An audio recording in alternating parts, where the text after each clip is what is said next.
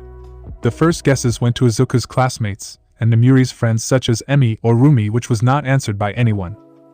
It took around 20 minutes. As Izuku was asked what he thought about his classmates, and how they were all treating him nicely, and it was great for him to have some friends. He was then asked his teachers and how All Might was in the flesh. While Izuku might be the prince, All Might be still the #1 hero that had a lot of fame. After the interview, Izuku, Namiri, Achiko, Mina, and Eri went down to the common room where they noticed all the students were watching the interview, but what Izuku had not planned for was that they had a couple of new guests.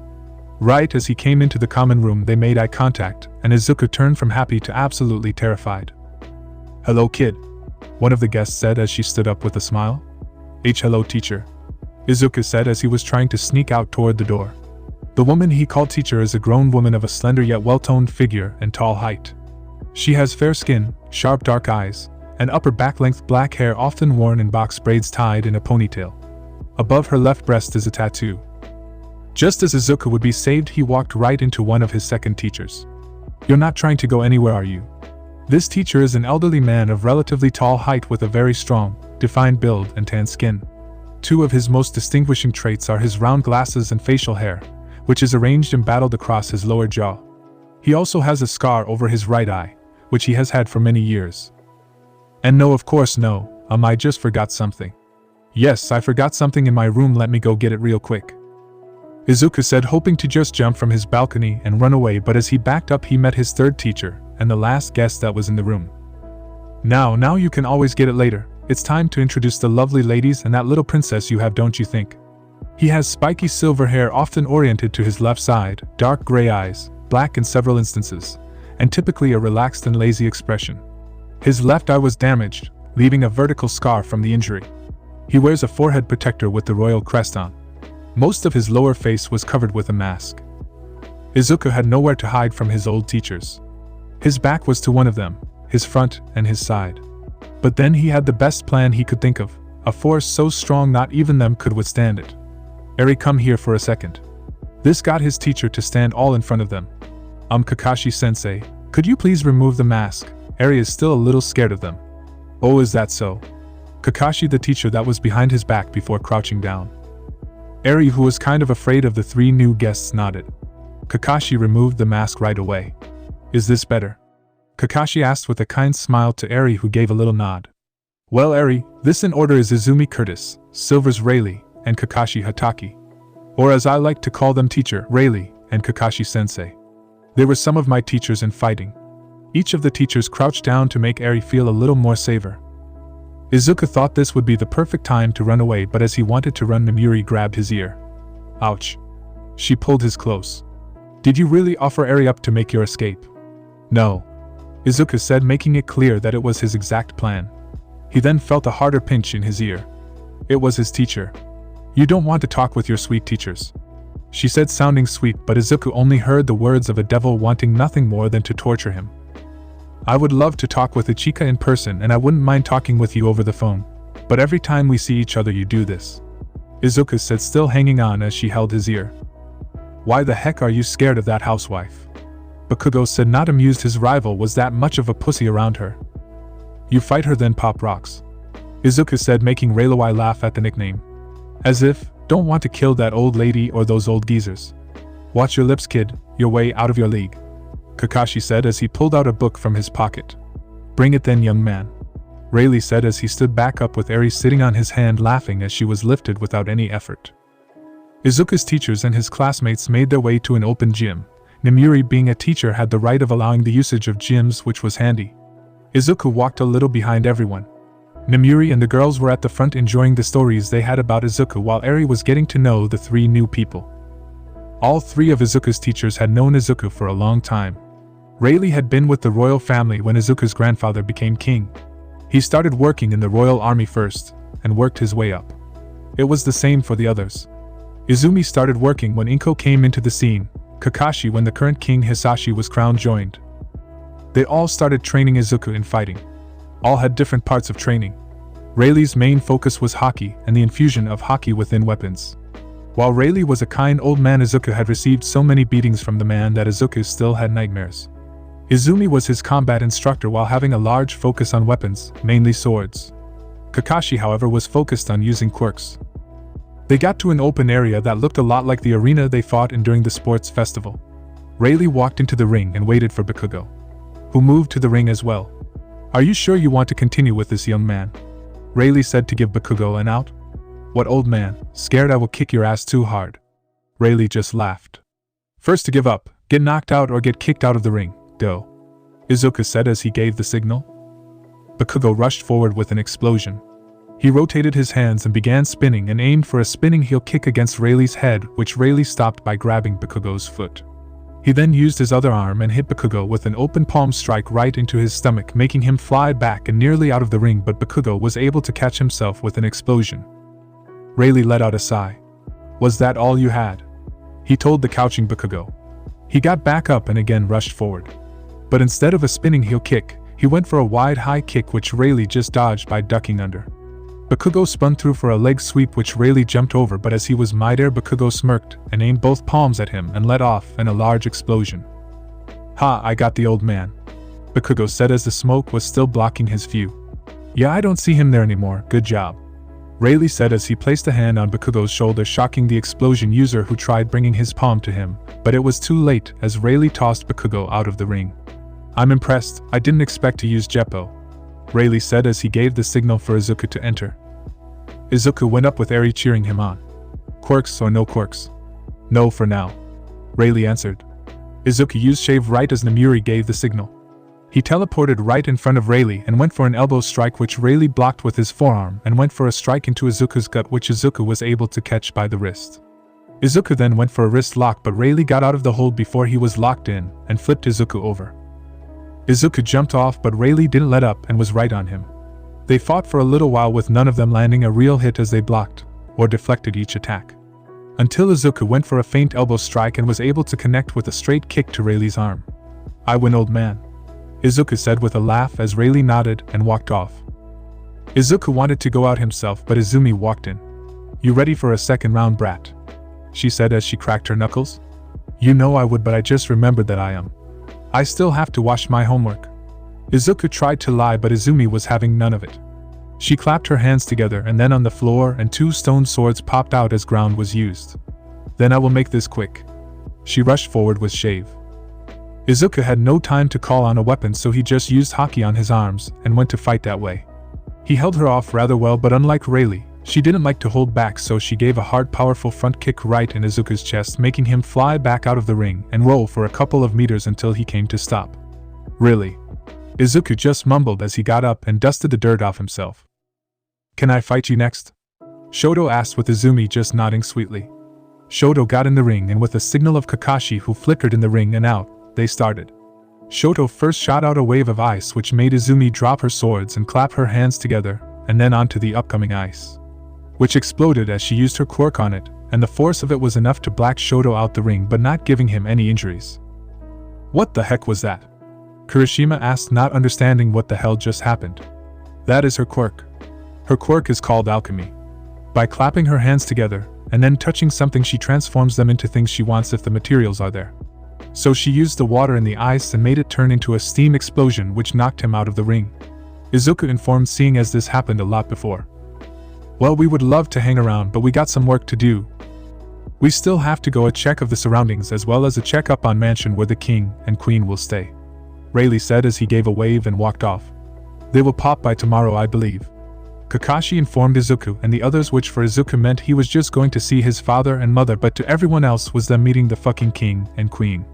The 2 highest ranking people in their part of the world. The rest of Izuku's day was rather boring. He had a talk with the teachers at the request of Nizu. It was about the king and queen. They had to be sure to have stuff that they wanted or needed. Izuku didn't know what would have to happen as his mother and father never really wanted anything special. When he got back to the dorms, he was asked a million questions about his father and mother. How they should act, if there was something they weren't allowed to do, how should they greet them. Izuku just told them if they were friendly it should be fine. His mother was a kind woman that preferred helping over standing by. The girls were nervous. Sure, the guys were as well, as Eden nearly died at the fact he was going to meet the king and queen. But the girls needed to make a good impression. They had feelings for Izuku, and that was Izuku's parents. They had put their best leg forward, so now it was all the girls sitting in Momo's room thinking of a game plan that they could use. They had to talk about what they had to do.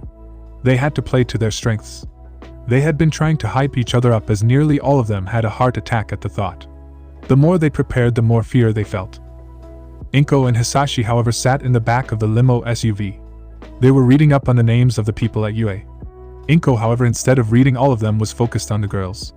She was mainly focused on Izuku's girlfriends. She was just checking up on who was who. It was the next day, and Izuku was waiting at the gate for his mother and father with Nizu, All Might, Midnight, Eri, Achiko, and Mina. Each of them wore a very neat outfit. Nizu had his finest suit. All Might wore his hero's suit, of course. Eri wore a dress with cartoon apples on it. Her hair was let loose but combed nearly. Namiri wore skinny jeans with a t-shirt. Her hair was put into a messy bun that Izuku liked on her. She also wore a blazer which gave a good look. Achiko wore a simple sundress with her hair let down like normal. Mina wore the same outfit as Namiri, only without the blazer. They were waiting for the SUV limo. It only took 12 minutes of waiting in total. The car stopped right in front of the gate, and the doors went open. First out was his mother, who looked stunning. There was no other way to put it. She was a 20 out of 10. Then came Izuku's father, Hisashi, who looked exactly like his son, or well, Izuku looked like his father. The only thing that was a real change was the fact that his father didn't have a scar, but a small beard and black hair. While Izuku's hair was black as well, he still had the green in it. Hello, father, mother. How was the car ride over? Izuku said as his mother rushed over and grabbed him for a bone-crushing hug that the spectators could hear. She let go and instantly grabbed her son's face to inspect it. Izuku either couldn't stop it or didn't want to, as his head moved wherever his mother moved it. Oh, baby looks at this, she said with concern. Mom, I am fine. How about I introduce you all? He said as he moved over to his father for a handshake and a hug. He then moved to the group. Well, first, these are Principal Nizu and All Might. It's an honor meeting the both of you, both said with a bow. I wish to welcome you to UA, Nizu said with Inko giving a small bow herself. Thank you for taking care of my baby boy. I know he can be a lot to handle, but still thank you. Mizu and All Might however were paged and had to leave, which Inko and Hisashi understood and excused as they went to whatever they needed to do. Well, Mom, Dad, this is your granddaughter, Eri. Eri, these are my mama and papa. Both Inko and Hisashi wanted to rush over and spoil Eri until they couldn't anymore, but Eri was scared, so they kept their distance. Hello? Eri said. Normally she wouldn't be this scared, but the girls made her scared by accident. She was with them as they all freaked out about meeting the king and queen. Hello, sweetheart, what a pretty dress is that? Inko said as she kneeled on the floor. Thank you, I like your pretty hair. Eri said, feeling a strange calming presence coming over her. She walked up to Inko, who just kept the same smiling face. Do you like apples? Eri asked, sort of testing the waters. I do you like them? Eri nodded at this and got excited. I love apples, they are my favorites. I like candy apples. Papa says they aren't that good for my teeth, but I still get to eat them. Hisashi then went to crouch down near Inko. What a pretty princess you are. Did you know I have a present for you? Hisashi said as he signaled for Jean to bring a briefcase. Right, when I found out that you came into our family, I went and had this found. It took a little longer than I wanted, but now I can finally give it to you, he said as he pulled out a tiara. It looked like it was right out of a fairy tale. It was sparkling and filled with diamonds and other rare gemstones. He gave it to Eri as to not come into her personal space, but to his excitement and joy, Eri asked if he could put it on. He did so with the biggest smile on his face. Papa, how do I look? Eri asked Izuku, who could only smile and raise his thumbs as he was at an absolute loss for words. Now last but not least, Mom, Dad, these are my girlfriends, Namuri, Achiko, and Mina. All three gave a bow as a greeting. Inko walked up with a serious face, scaring the shit out of the girls. She looked each of them over, not changing her face whatsoever. Until she turned around to Izuku. They are so pretty, Izuku, you're going to make the cutest grandbabies. She squealed as she started hugging the three ladies. How about we meet your other friends? It should be a good time for Eri to eat lunch if she hasn't already. No, she has not. We were waiting for you.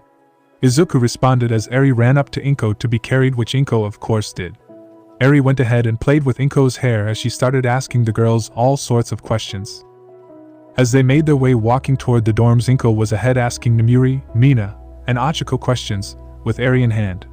Izuku was a little behind them, talking with his father Hisashi and Jean. So I want to know, how did you all first meet my baby boy? Inko asked the girls. She was aware of how Izuku met Namuri, seeing as she was a teacher at the school he went to, but she wanted to know about the other two. I think Achiko should be the one telling that story. For me, I just ran toward my friend to tease her about the big guy she was talking to.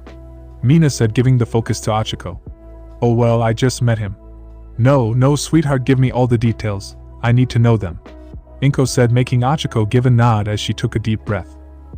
So I woke up the day like super nervous. The entire train ride over I was trying to control my breathing, and when I came to the UE gates, I was like shaking. But then when I made my first couple steps, I saw someone fall next to me, so I reached out to stop them with my quirk. To my surprise, it was this tall boy in a hoodie with a face mask. When I talked with him, he didn't talk back, but that was the nerves we all had. Then Mina pulled me away. I didn't think I really would see the guy again. But then during the exam, both me and Mina had heavily overused our quirks, so we are pinned to the floor. This massive robot the size of a massive apartment complex punches downward onto the pin, me and Mina. And out of nowhere, when this figure stands in front of us, shielding us from an explosion we didn't even know took place. And that just happened to be Izuku saving us from an explosion he created. Achiko said. Oh my god, that is so cute. But Izuku shouldn't be nervous around those exams. He has fought stuff more dangerous than a simple robot. Inko said, with Izuku nodding and looking embarrassed. Yeah, it wasn't the exam. I just didn't expect to see someone that pretty and that cute. Achiko just blushed more as Inko squealed as Hisashi and Jean laughed at Izuku. Namuri and Mina also laughed. That is beyond cute. Now what about first dates? Only me so far, but the girls do have a plan for their date, which will happen later tonight. Oh, first, what was your date?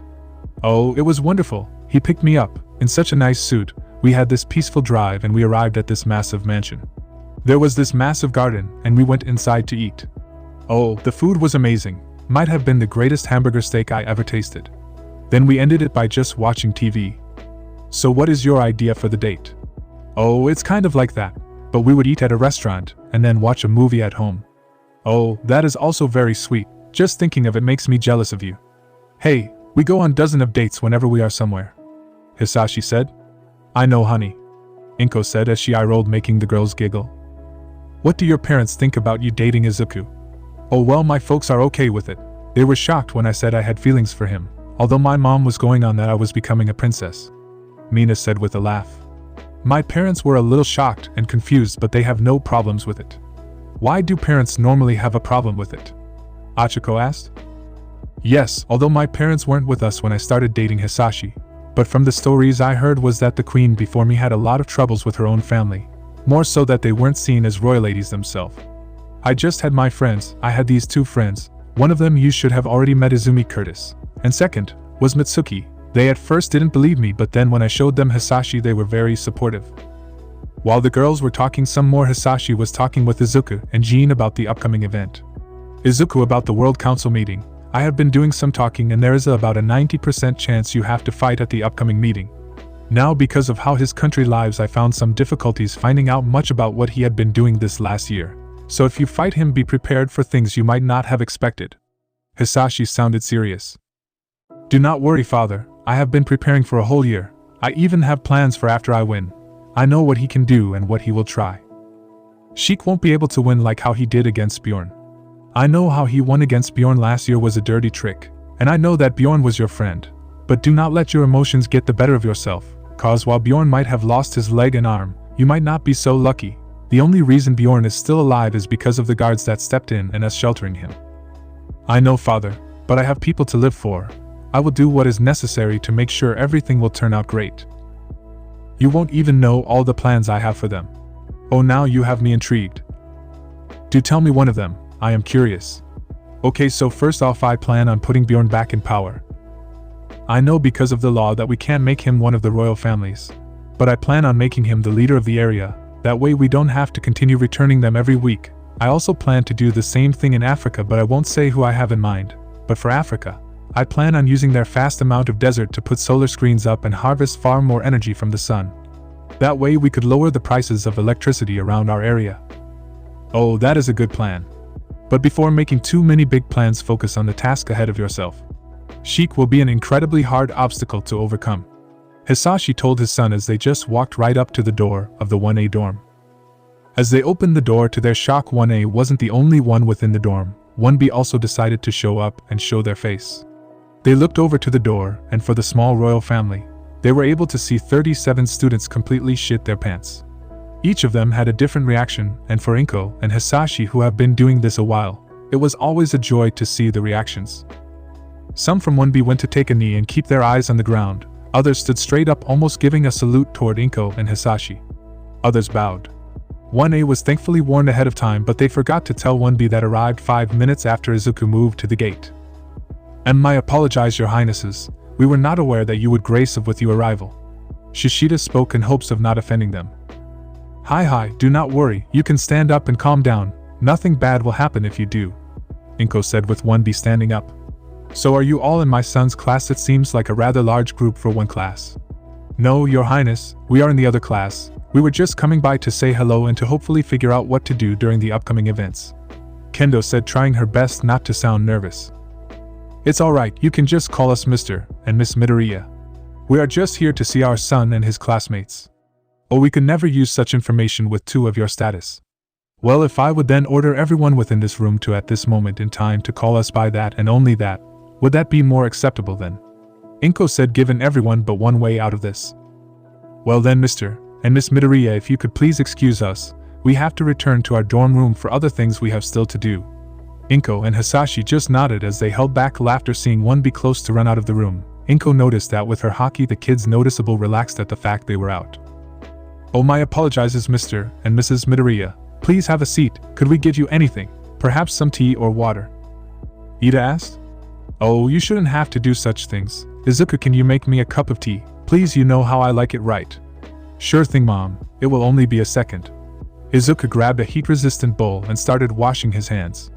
He then proceeded to grab the mug and use the Netsu no Mi, heat fruit, to apply heat for a set amount of time, which would bring the tea to the perfect temperature for his mother. So I do hope he isn't in massive pain. I know how he gets sometimes, Inko said with a laugh. He has been a great student, hero, and even a friend. Ida said, unsure if he could consider Izuku a friend. That is good to hear. Of course, Mom. I wasn't even the main one to cause problems that were Kakashi-sensei or Alfred. They always just blamed me. Izuku spoke, but his mother could easily read that if he was lying. Now if the girls could please come with me, I have to ask some questions for the lovely ladies, Inko said as they moved outside. The girls were a little stressed but moved still. As soon as they left the room, Hisashi sat back a bit. Oh boy, your mother is putting on a show, Hisashi said. As soon as the door closed and Inko stood with Eri. Now I am under the understanding that you all feel a certain way about my son, is that correct? Not for my ma'am. I am at the moment in a relationship with one of our other classmates, Tsuyu said. Oh well, my apologies. You can leave or stand on this side if you prefer then. Tsuyu moved toward Inko's side, wondering what would happen. Now anyone else not having feelings for my son? None of the girls moved. Now please be aware, I am more than happy to see that my son has attracted such beautiful women, but if you do this for fame or riches, I will completely and utterly destroy you and everything you hold dear. Is that understood? Inko said, which made the girls nod in fear. Ma'am, please know we never wish to hurt or even betray your son. We all have grown quite attached to him, Robin said. Oh, I am aware. I can read your emotions, and when I spoke about you all betraying my son, I was easily able to read you all despise that idea completely. Ma'am, how can you? Was it your quirk? Nami asked. No, it wasn't. It's something called hockey. It's only learnable and even usable for members of the royal family to use freely. Well, it might be acceptable to learn using it when you're not a part of the royal family, hold a rather big punishment. Oh, so are we allowed to learn it, or would that have to wait after marriage? Nami asked again. Well, it would have to wait after you start dating my son, but after that, yes, you could learn it. I would even insist on the fact. I don't want my future daughters-in-law to become injured or even die when there was a simple fact around it. Ma'am, how can reading our emotions save our life? Dearie, hockey is much, much more than that. Here, let's go back inside so I can show you. They quickly entered the dorm. Izuku, can you turn to smoke for me? Inko said as she grabbed a walking cane. She stood behind his head, and with a hard swing took his head clean off. His head, however, turned to smoke. Not even a second later, Izuku's head was back. Now ladies, with hockey this is possible. She then smacked Izuku right in the head, making him say ow as the girls gave out an "oh" in amazement. Both parents decided to speak with the kids a little more until they thought it was a good time and excused themselves. Achiko and Mina, after Inko and Hisashi left, decided to clean up themselves for their date. Achiko and Mina just stepped in the shower. Both were scrubbing themselves down in preparation for their date. Both were also shaving their bodies completely except for the hair on their heads. It wasn't that they had hair, but that didn't matter. They had borrowed some of Momo and Namuri's shower supplies as they were the best by far. By the end, they felt like new women, which mostly came from Namuri's relaxed body scrub, which was someone both girls felt was a gift from the gods. After the shower, they quickly moved to the dorm of Mina, where all the girls were waiting. As they entered, each girl started working together. Nami and Robin started brushing Achiko and Mina's hair. The other girls were on the job of clothing and makeup. For makeup, Achiko wanted it simple, nothing too fancy. For clothing, they decided on a dress. She of course went for the dress she bought on the girls' day. But she also had to get something for the movies. She wanted that to be sexy, which was super doable. First was a set of tight yoga leggings that would show off her great legs. Second would be a crop top with a big opening showing cleavage, which would be comfortable enough to watch a movie in and most likely be sexy enough to keep Izuku focused on her instead of the movie. With that, Achiko was ready, so the girls all moved to Mina's room, and the same thing happened again. Of course, her hair was already done this time. But clothing was the new point. She would go for her dress as well from the girls' date as it looked great, and she was looking for every opportunity to wear that dress. Then came the movie. She wanted to be sexy as fuck. So she went for booty shorts that looked like they were a size too small. She also wore a skin-tight shirt that would give in her eyes the perfect view of her breast. She wanted Izuku to again miss everything from the movie. With that, both girls were ready. They had a small bag with clothing for the movie as well as some extra sleepwear if that would be needed. They still brought their purse even though there would be no need. But with that, they made their way downstairs. Izuku was already ready. He wore a nice suit with a golden Rolex which he had gotten as a birthday present from one of his oldest friends, the Prince of America Jordan Strongarm. He of course had his wallet and phone. He had the keys for Ford Mustang Mach 1, which had just enough room for 3 people. He had shaven his face during his shower. While he was nervous, he was nowhere near as nervous as the girls. But he was nervous enough to shower twice just to make sure he cleaned everything. He had called ahead at the restaurant to make sure their seat was reserved and private, which was the case. They also asked if he would like them to already set up a drink or take their order, which wasn't necessary. Then he called Alfred to make sure all the staff would be free, and if the movies were good. Of course, Alfred was more than prepared. He had already set up a laptop to the screen so they would be able to watch whatever movie they wanted. He had one of the chefs pre-cook some popcorn that would be warmed up as they would arrive, making it the perfect temperature during the movie. That same chef also made mochi. He had put some in a box for Achiko and Mina to take with them to the dorm as well. That was something Achiko had no idea of. While mochi was pretty common in shops now, with Achiko dating Izuku and her well-known love for mochi, it was in almost every shop. It would also be the same for Orca. It wasn't that weird if royalty would have something they want, shops wanted to be the one to give it to them. But now he was waiting in the common room, talking with Kirishima and Kaminari about his car that stood right outside the dorm. So if I punched the car, nothing would happen. No offense to you, but no, don't think so. But what if I used my quirk on it, huh? Kaminari said. Izuku just laughed. You would top up my battery. He overturned around when he heard the elevator, and when he saw the two of them he nearly fell. Wow, Kaminari said. Why, you two look amazing. Izuku said, stuttering a little. He had not expected them to look like that. Thanks, Izuku, you don't look bad yourself, Mina said with a laugh. You two ready? Both nodded as some of the guys and girls started cheering and whistling. Don't forget protection, Namuri said as Eri started waving at them. As they drove, Izuku played a little music to hopefully calm them down a little. You have nothing to worry about, you know that, right? Achiko nodded. Yeah, I just feel a little weird wearing this. It's like the most expensive thing I know. Well, you better get used to it. I like spoiling the people I love, and you are one of those people, Achiko. Achiko blushed but nodded. As they arrived at the restaurant, he had to sigh. There was some media outside the restaurant. He noticed there were a couple from outside of Asia. Is that for us? Achiko said with Izuku nodded. Yeah, I think so. I think someone told the media, but don't worry, they will just take pictures of us outside. That Izuku parked the car and got out. He walked to the other side and opened the door to let Achiko and Mina out. With Mina and Achiko in their arms, he made his way inside as quickly as possible, as he noticed both felt weird with their pictures getting taken that much. Hello, Mr. Midoriya, Miss Uraraka, Miss Ishido, please follow me to your table, the hostess said right when they entered. They made their way through the room. They entered a special room and had the best seat in the house. It was a newly built part of the restaurant. It was a table for around 5 people maximum. Inside of a glass building, on the lower side of the glass was greenery, different flowers and flora. But the ceiling had a beautiful view of the sky, and today it was a clear sunset. They sat down with Izuku fixing the chairs for the ladies. He sat down. Would you all like to drink something? Yes, I would like water, please. Oh, alright. I really don't know my wines, so just any red wine would be okay, Mina said, with Achiko agreeing with that. The hostess nodded and excused herself, saying someone would come by with their drinks as well as their menus. So you have to deal with that lot? Mina asked about the media. From time to time, now with all the countries coming together it's far worse, but yeah. It normally happens. How do you ever get stuff done? Well, I haven't been here for long, and I have only been back in Japan for a little over a year. So they want some new pics, but don't worry, they will calm down in a little while. Izuku finished, and right then their waiter came. She was a smaller woman, with her being just under 5 feet. She was super nervous as she walked. She placed the drinks down and gave the menus. I will be back in a little bit to take your order. She managed to breathe out as she walked away, making Nina laugh a little. Man, I feel sorry for her. She must be scared to death, Achiko said, also holding back laughter. Yeah, just hope she doesn't faint at the end of the night. With that, the girls and Izuku went to look at the menu.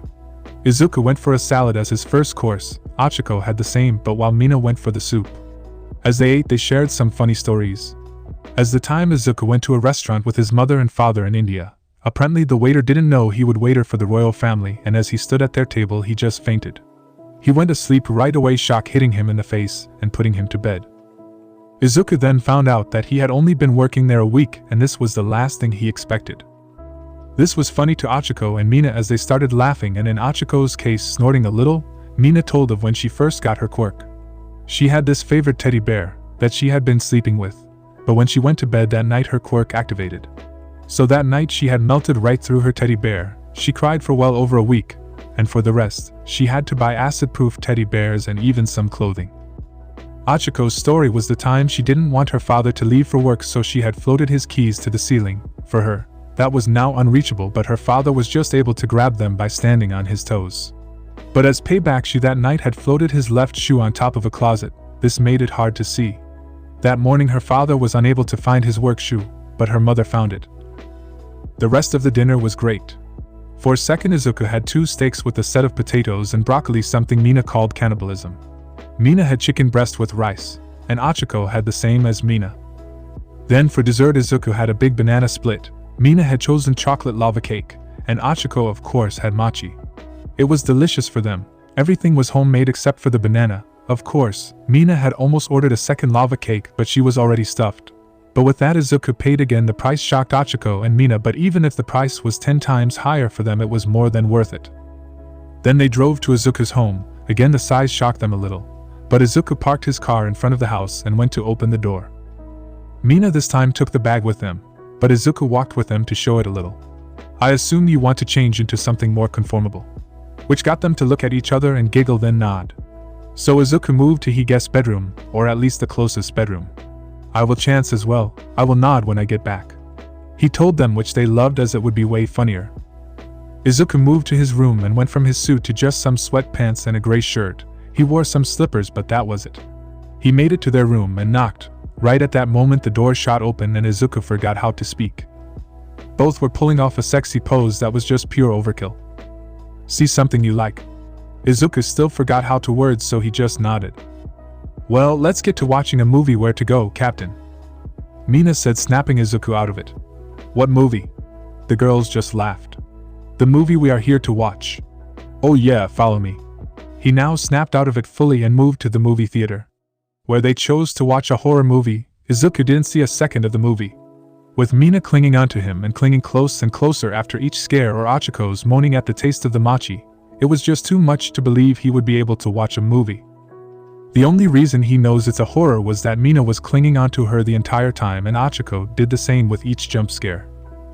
After the movie, they sat in silence for a little bit. So Izuku, now that we have been on a date, how about we go to your room, to work off the calories we ate? Mina said with a wink. Izuku looked at Achiko to make sure this was also something she wanted. Yeah, I did eat a lot of mochi, so maybe some exercise would be perfect, she said, with Izuku not needing anything more. He grabbed them and started running toward his room. Izuku was in bed asleep, facing upwards, fully naked, with Achiko face down on his side, also naked, slightly snoring, wearing 2 small gloves. Then there was Mina, also naked, but instead of laying next to them, she was laying on top of them. Her butt was in between Achiko and Izuku. With one of her feet right on Izuku's face, her other leg was next to his head. If Izuku was awake, he could lift his head, he would look right at Mina's privates. Mina's arm was over Achiko's back with her face on her legs, deep asleep. All 3 were asleep until Izuku's phone went off, waking Mina first. She tried getting up by lifting herself with her arms, but she just pressed down on Achiko's butt, waking her and kicking Izuku in the face on accident. Now all 3 of them were awake, and thankfully Mina rolled off. Izuku grabbed his phone, his face hurting, not ready for a foot in the face to wake up. What? Izuku asked, not sounding too friendly. Well, good morning to you as well, my love, Namuri said with a giggle as Izuku groaned and sat up. Hey honey, sorry, rough morning and we were awake till late. Oh my. I just wanted to call you and tell you Alfred stopped by. He told me that our protection detail will show up just before dinner. He thought you were here, so try not to be too late, Namuri said, as at the moment it was around 11. Don't worry, we will just get some breakfast and take a shower and head back. Want anything? Oh, could you get me some of those dumplings from that place I like? Of course, see you soon, Izuku said as he heard Namuri blow a kiss and hang up. He then looked back down and saw both of them were sleeping again, but to Izuku's surprise and enjoyment, both had turned around and were both spread eagle. Hey, wake up, we still have the stuff to do, he said as he moved out of bed using the Moku Moku no Mi, smoke fruit. He didn't want to disturb his girlfriends, who just groaned, still tired. I don't want to move, I am still sore from last night, Mina said. It's not my fault, you guys got competitive, Izuku laughed. But come, let's take a shower and a small soak in the hot tub, it will feel better for you girls. Carry us please, Mina begged, with Izuku rolling his eye but keeping a smile on his face. So he used his smoke fruit and lifted them. He then brought them closer, with both of them deciding to lean in his chest more and kiss him on the cheek with a thank you. When they arrived at the bathroom, which looked more like a normal bathhouse by the pure size of it, they were put on the floor. What the hell, why is it this big? Achiko nearly screamed. She was wondering why anyone would need this much space to clean themselves. She nearly fainted when she saw the tub was bigger than most pools people had. No idea. But I was thinking of adding an extension. Open this wall here and add an open area for those nice nights where you just wanna soak and chill, he said, with Mina loving that idea. They cleaned themselves and soaked for about 15 minutes in the hot tub pool. I never want to leave, Mina and Achiko said as they were in a massage chair waiting on Izuku with their bags. We should come back here way more. I don't think I could live without this anymore, Mina said just as Izuku came in. We can always come back from time to time. If you want anything for during the bath, we can set up. I have been thinking of a coffee machine that should be able to make iced coffee and milk coffee. With that done, they all got dressed and made their way to Izuku's car. What do you want to eat? I wouldn't mind a sandwich. I have been craving a BLT lately, Mina said, with Achiko being okay with that. With that, they got to driving. Izuku thankfully knew of a great sandwich place nearby the restaurant Namiri wanted. Are we gonna eat inside? I mean, we could, but I don't mind. Well, let's order to go then get back to UA sooner. Sure, if you girls order a sandwich, I will go get some dumpling for Namiri. Get me something good, Izuku said as he gave them some cash and walked off to get dumplings. It only took a little while before they were in the car again. On the drive toward UA, Mina and Achiko decided to already eat their food. They also went ahead and fed Izuku his sandwich. As they arrived at UA, they went straight for the dorm. Right away, Achiko and Mina were dragged off by the girls, most likely going to be interrogated. Izuku just went to the dinner table and checked up on Eri, who was on her laptop playing games. Hey sweetie, how did you sleep? Really good, Papa. Me and Mama Nem watched this show about a boy with an arrow on his head. It was really funny, she said as he just smiled and gave a forehead kiss. He decided to join Eri for some games. After around 30 minutes, the girls were released and they all walked out of the girls' side. So Izuku, who is this protection detail that is showing up, and are we the only one getting them? I am not sure who it is, but what I do know is that they will protect all the classes in case something happens, he said. But how did you think your date went? Well, Nami, I believe you already know how it went. Why jealous of them? He said with a smirk. Oh, absolutely, but I can wait to blow your mind, she said with fake confidence. In all honest, from what she heard of Achiko and Mina, how good he did give her a good scare. But not only her but mostly all the girls. However, she was told they would completely enjoy themselves. The rest of the day Izuku spent resting and just scrolling on his laptop. For everyone, it looked like he was just doing nothing, but he was reading up on the newest information about the royal families. Each of them had arrived and was on their way toward UA. He, of course, was also learning a bit more about Sheik, the Prince of Africa. Everyone was sure he had to fight him, and while he had faith he would win, he was worried he might not come out of it unscathed. Sheik first off was powerful. He lived in a world of fighters. Their world was focused on battles and strength most of the time. Sheik's quirk was him being able to transform into animals.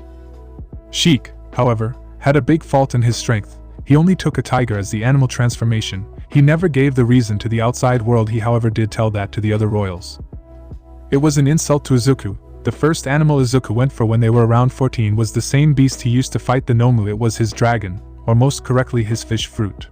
The Prince of Antarctica praised Izuku for it as he, Izuku, and the Prince of America were the best friends. Sheik however wanted to be seen as the greatest, and since in Japanese stories a tiger often fought and defeated dragons, he chose that. But he wasn't able to read anymore before there was a knock on the door. Ida was the closest, so he opened the door, and it showed Alfred with 2 men behind him. Oh hello, please come in, Ida said with Ida and the other 2 entering as well. Hello, young prince, hopes we are not intruding, one of the 2 men said. This man Izuku recognized right away. The man stood at 199 centimeters tall. He wore a black coat over his shoulders without his arm in it, a large collar, a white buttoned shirt with only half of it buttoned up. You could see he was well built. He had a small stubble and 3 lines over one of his eyes and red hair. His pants cut below the knee with a red sash around his waist to keep his shirt tucked inside. On his right hip was a saber. Like shoes, he wore simple sandals. Next to him stood a tall man, standing at a height of 206 centimeters. His hair is now gray, medium length, and slicked back. He also now has a large, X-shaped scar on his left temple. Wears a black, V-neck shirt with 3/4 sleeves along with loose pants with numerous pockets on them, tucked inside his buckled boots. He wears a sash around his waist. The last thing added to his attire is his spiral pattern cloak. He also wore a large rifle on his tucked in his sash. "Yo Shanks, Beckman, I didn't know you were going to act as the protection detail," Izuku said as he stood up and went toward them. "Ha, that was the point, Prince. Only we and the King and Queen knew too in case there would be a problem. Now instead of getting chummy, how about you introduce us?" "Sure. Kirishima, can you get Bakugo down, and Ojiro?" "Sure thing." With the next minute, Alfred went to Eri and asked how she was, but the others came down. "Well, everyone, these two will take care of us this week. They are the leader and the second in command of the red-haired guard. The top security of the royal family. Red-haired Shanks and Ben Beckman." Both gave a wave. "I could explain their quirks, but I feel they could better do that." "Well, I will go first. My quirks allow me to alter my own will and use it. I can infuse my will into objects, as well as send out a wave of willpower which makes it so that weaker-willed people will lose conciseness. My quirks are this pistol. I can fire it as much as I want without the need of ammo or gunpowder." Sir, how strong are you?" "We are more than capable of protecting you all. Most classes get one member of our guard. But because this class has not only the prince but the small princess as well, we decided that our two strongest members should be good. In terms of a fight, I believe we are just around All Might." "No way, there is no way you're as strong as All Might. All Might has more strength, but in terms of a real fight we do rank with him. Of course the young prince, if he lets loose, is stronger, but we are more here to make sure he doesn't have to act." "So you here to babysit us?" Bakugo asked. "No, we won't babysit you, but during the week we will be nearby in case something happens." "Wait, but if you two are the strongest, who is protecting the king and queen?" "Well, most of the time they are going to be around the prince. But when that is not the case, the prince's teachers and heroes will be protecting them as well as some other members. We will come by tomorrow so we can bring you with us to the gate to greet the other royal families." This was a request of Nizu. With that, the three of them went away. "Yo Izuku, what was that sword he was using?" "Oh, that is Griffin, one of the 12 supreme grades. Or at least a quirked copy of it. There is a member of the red-haired guard that can perfectly copy 4 weapons at once. One of them is Griffin. But let's eat dinner. Jup, my baby needs his strength for tomorrow," Namuri said as she squeezed Izuku's cheek and went to the kitchen as she and Robin went to make dinner. 1A and all the other classes of UA stood near the gate. A lot of them were wearing their UA uniforms. It wasn't required. Izuku wore normal jeans and a white button-up shirt with the sleeves rolled up to the elbows. Next to him stood Namuri, wearing her the same as Izuku except she wore black heels and a blazer. Achiko wore a suit that looked like the UA outfit, but the blazer was different, and Nina wore jeans with a colorful shirt. Eri had worn a princess dress with the tiara she had been given by Hisashi. Those two were also standing at the gate. Inko wore a beautiful dress with a cape of shorts over his shoulders. Izuku's father Hisashi wore a black suit, very simple, but then again he was not one for fancy clothing. They had some guards around them in case anything would happen. The first car that showed up was a large limo, much for a man bigger than All Might, which was clear for Izuku who it was. It was the car for the American royal family. The door opened up and first came a large black man. He was around 1 meters tall. He was very well built, more for strength than for show. He wore tan shorts and sandals. He also wore an open Hawaiian shirt. "Izuku, my friend," he called out loudly as more people walked out of the car. First was a beautiful young woman of a slender yet curvaceous figure with a big bust and regular height. She has very pale skin, large light blue eyes which can turn orange while gaining a triskill, and long silver hair reaching her waist. She wore a blue earring with the symbol of the American royal family. Her outfit to an open-back blue button-up shirt with a pink necktie, a short white skirt with slits and a belt, and a long black stocking on her right leg with black heels.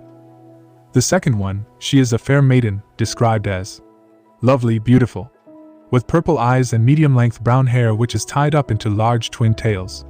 She has a well-endowed and curvaceous body. She wore a short orange dress with black shorts. It also had a window showing her cleavage as well as a set of matching boots. The third woman is seen as a slim, attractive, tall woman with 3 beauty marks below her right eye. Her outfit consists of a highly revealing and open fur-collared long coat, with heart-shaped buttons, short shorts that resemble panties with a heart on them, and thigh-high boots. Her hair is at shoulder length and black. The fourth one has a fitting body, long blonde hair tied up with a blue ribbon, and a gold battle outfit. She possesses notable fangs that can be seen protruding slightly from her lips even when not speaking. Last was a very beautiful woman. She is very tall and slender with long black hair that extends past her waist with locks of hair that frame her face down to her chin and shows off her high forehead, dark brown eyes with long, voluminous eyelashes, and pale skin. She has a narrow waist and very large breasts. She wore a revealing red blouse that showed much of her chest and a loose sarong that exposed her long, slender legs with the green symbol of the Kuja adorned on them, along with a white cape sporting epaulets more commonly found on the jackets of high-ranking, and red high-heel pumps. "Yo Jordan, how was the trip? Hope it wasn't too bad." "Nah, and even if it was I had my lovely wives to keep me company," Jordan said as his father, who looked just like his son but he was white, along with his wife. She was a very beautiful black woman. She wore a very beautiful suit that gave her a look of maturity that she already had. Izuku, how are you? Oh my, the scar is worse than I imagined," the Queen of America said as she saw. "Don't worry about it, Miss Armstrong. It looks a lot worse than it is. I barely notice it." "Oh, Dwayne, Mary, how have you been? It's been a while, has it not?" Inko said as the American family walked in. "It has. You're as beautiful as ever, Inko. Oh, is that the little princess the world has been talking about?" Mary said as she saw Eri, who gave a wave. Izuku and Jordan fist bumped each other. "Jordan, these are my girlfriends, Namiri, Achiko, and Mina, and that is my daughter Eri. Nice to meet you all. Hope this green idiot doesn't give you all too many problems. If you ever need anyone to kick his ass, give me a call. Now I shall introduce my wives. This is Elizabeth, Diane, Merlin, Gerda, and Boa." Each of them gave a greeting as they saw the other cars showing up. The next car was a normal car, with a man in a shirt and an open vest stepping out. His skin was light blue. "Damn, I was later than the slug, really," he said as Jordan laughed. "Suck it, Popsicle." "How was the plane trip, Kureo?" Izuku asked. As Kureo walked in, his mother and father came out as well. His mother was a small woman. She was a little on the chubby side but still looked great. She wore glasses and had her hair in a bun with a pin holding it up. His father was a larger blue man that looked just like a frost giant. "Hello, Miss and Mr. Yoten. Izuku, you know to call us May and Emer. With your promise of protection against Sheik, it's the least we can do." "That is not needed. I am more than happy to help the people I consider family. I don't like it though, but I just can't match up against that Sheik," Kureo said as a wave of cold air shot in the area. "Papa, why is it cold now?" "Oh, sorry, sweetheart, that's my fault. My quirk allows me to freely manipulate ice, but it also brings down my temperature, and it makes everything around me very cold." Kureo apologized to Eri, with Izuku already using the Mera Mera no Mi, flame fruit, to warm her up. Just after them came a large car with an open roof. Out came a very fat man with a lot of gold chains and gold rings on his hands. It was the King of South America. With him was his son, who looked like your average man except for the large wings out his back. His wings were pure black just like his hair, and much like his father he wore a lot of jewelry. "Hey Amadeo, Mr. Garcia, welcome to UA." Izuku welcomed them with a hand, as did the other royal families. Hello, Izuku, thanks for allowing us here. It had always been a wonder to me how the heroes were trained in Japan," Amadeo said as he looked around. After the South American royal family came the second to last, Australia, which happened to be just one person. It was the oldest of the new age of royals. He was 29, he wore shorts with boots and no shirt. He had a patch of chest hair that looked much like Australia and wore a hat with croc teeth on it. He was very muscular and was the acting king of Australia, Michael J. Dundee. His father Paul had been very sick, and at the moment, he was still recovering.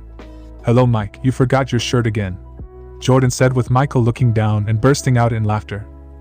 "You're right, ha ha ha." Then a sleeveless vest made of leather was transported with him, now wearing it. "See better, right?" "Yes, but you should pay attention to it. You might be durable but you can still get sick," Izuku said, a little worried. Then the last car came. Out came a man wearing tribal clothing. He had nearly no visible scars, a necklace made from teeth, some human, some animal. Behind him was a man wearing a normal suit with some tribal marks on his face, as well as a clear crown that was rather fancy. "Hello Sheik, Mr. Shiki? Where are your wives? Should they not accompany their husband on such a trip? Do not concern yourself with the situation of what they do. But if you most know, they do not matter, they are only considered my wives because of their looks. You with the bunny ears, you will also be my wife," Sheik said toward Mirko, who was acting like security. "Sheik, she will be no such thing. You're nothing but a guest, so hold your tongue against them, or I will remove it." Sheik stood tall and glared at Izuku, who didn't care. "I, Sheik, son of Shiki the Golden Lion, challenge Izuku Midoriya, Prince of Asia, to a duel for the right to rule Asia." This came as a shock to some, but Izuku, Jordan, and Kureo just chuckled. "Ah, fucking hell, The dumbass couldn't wait until tomorrow. Jordan said as he grabbed his wallet and paid Izuku and Kureo both $100. Watch your tone, boy. Sheik said to Jordan, who scoffed. Sheik, I, of course, accept your challenge, but do know that I will not hold back. You have shown blatant disrespect for human life. When I beat you and you don't surrender, I will kill you. Izuku said with Sheik giving a fake laugh. I will gut you like the sad dog you are and take your women for myself and use them as slaves. All of a sudden, everyone felt a wave of strong pure rage wash over them. The source of that pure fear was coming from Izuku. With the floor beneath him beginning to slowly crack, the clouds in the air started parting. Sheik, if you ever open your mouth about them again, I will kill you right here and now. From this point on, if you dare open that goddamn mouth of yours against one of my people, I will crush your heart in my hands and burn your entire body down to ashes. Izuku said, now standing right in front of Sheik. Calm down, bro, how about we calm down? The fight has been agreed upon too, so let's calm down and save that for later. Jordan said as both he and Kureo held Izuku back. It's not like I would want a whore that has been used anyway. With that line from Sheik, Izuku pushed past Jordan and Kureo and kicked Sheik in the chest, making him fly backward hard into the wall of UA, nearly breaking through. Izuku's forearms were now scaly. Now Jordan was again holding Izuku back with Kureo, but now both were using their quirks. But with them, Rayleigh and Shanks were also on Izuku with all might behind Izuku. Jordan's arms were now slightly glowing as his skin looked a little harder, and his eyes started glowing. Kureo grew slightly. He was slightly smoking as his coldness started showing. Izuku calms down, save it for later, you can beat his ass later on. But now is not the time for that. Izuku let out a breath as he turned back to fully human. Izuku and the other royals started making their way to UA while the other classes were allowed to go back. While Shanks went with Izuku, Beckman went with the rest of 1A. As they got to the dorms, each of them let a breath they didn't know they had. What the fuck was that? Bakugo screamed. That was so tense, I felt so scared, dude. Siro said as he slumped down. That was the young prince's haki. Only those with royal blood are born with it, yet his one is very powerful. Mr. Beckman, is what just happened normally? Beckman sat down himself as he lit a cigarette.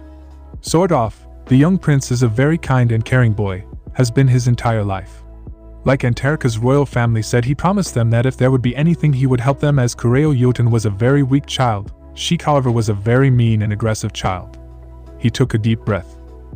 They have been butting heads for years now. The young prince is strong and everyone knows it. He got praised each year by the families as he was able to do a new cool trick each year. And Sheik never was praised as he just never did anything special. With that, Sheik grew to hate Izuku. Then last year he challenged Bjorn. He might be among the weakest of the royal families, but he was friends with Izuku, so it would be a great message to send. Does he really just get wives like that? They aren't wives. They are really nothing more than sex slaves or housemaids that get raped whenever he sees fit. But do not worry, tomorrow their lives will start looking up. Do you really think Izuku will win? Nami asked. Yes, Prince Izuku is very powerful, and with him this maid, he will without a doubt win. I just hope he doesn't do too much damage to the surroundings. Beckman said as everyone wondered what kind of damage Izuku could do if he did not hold back.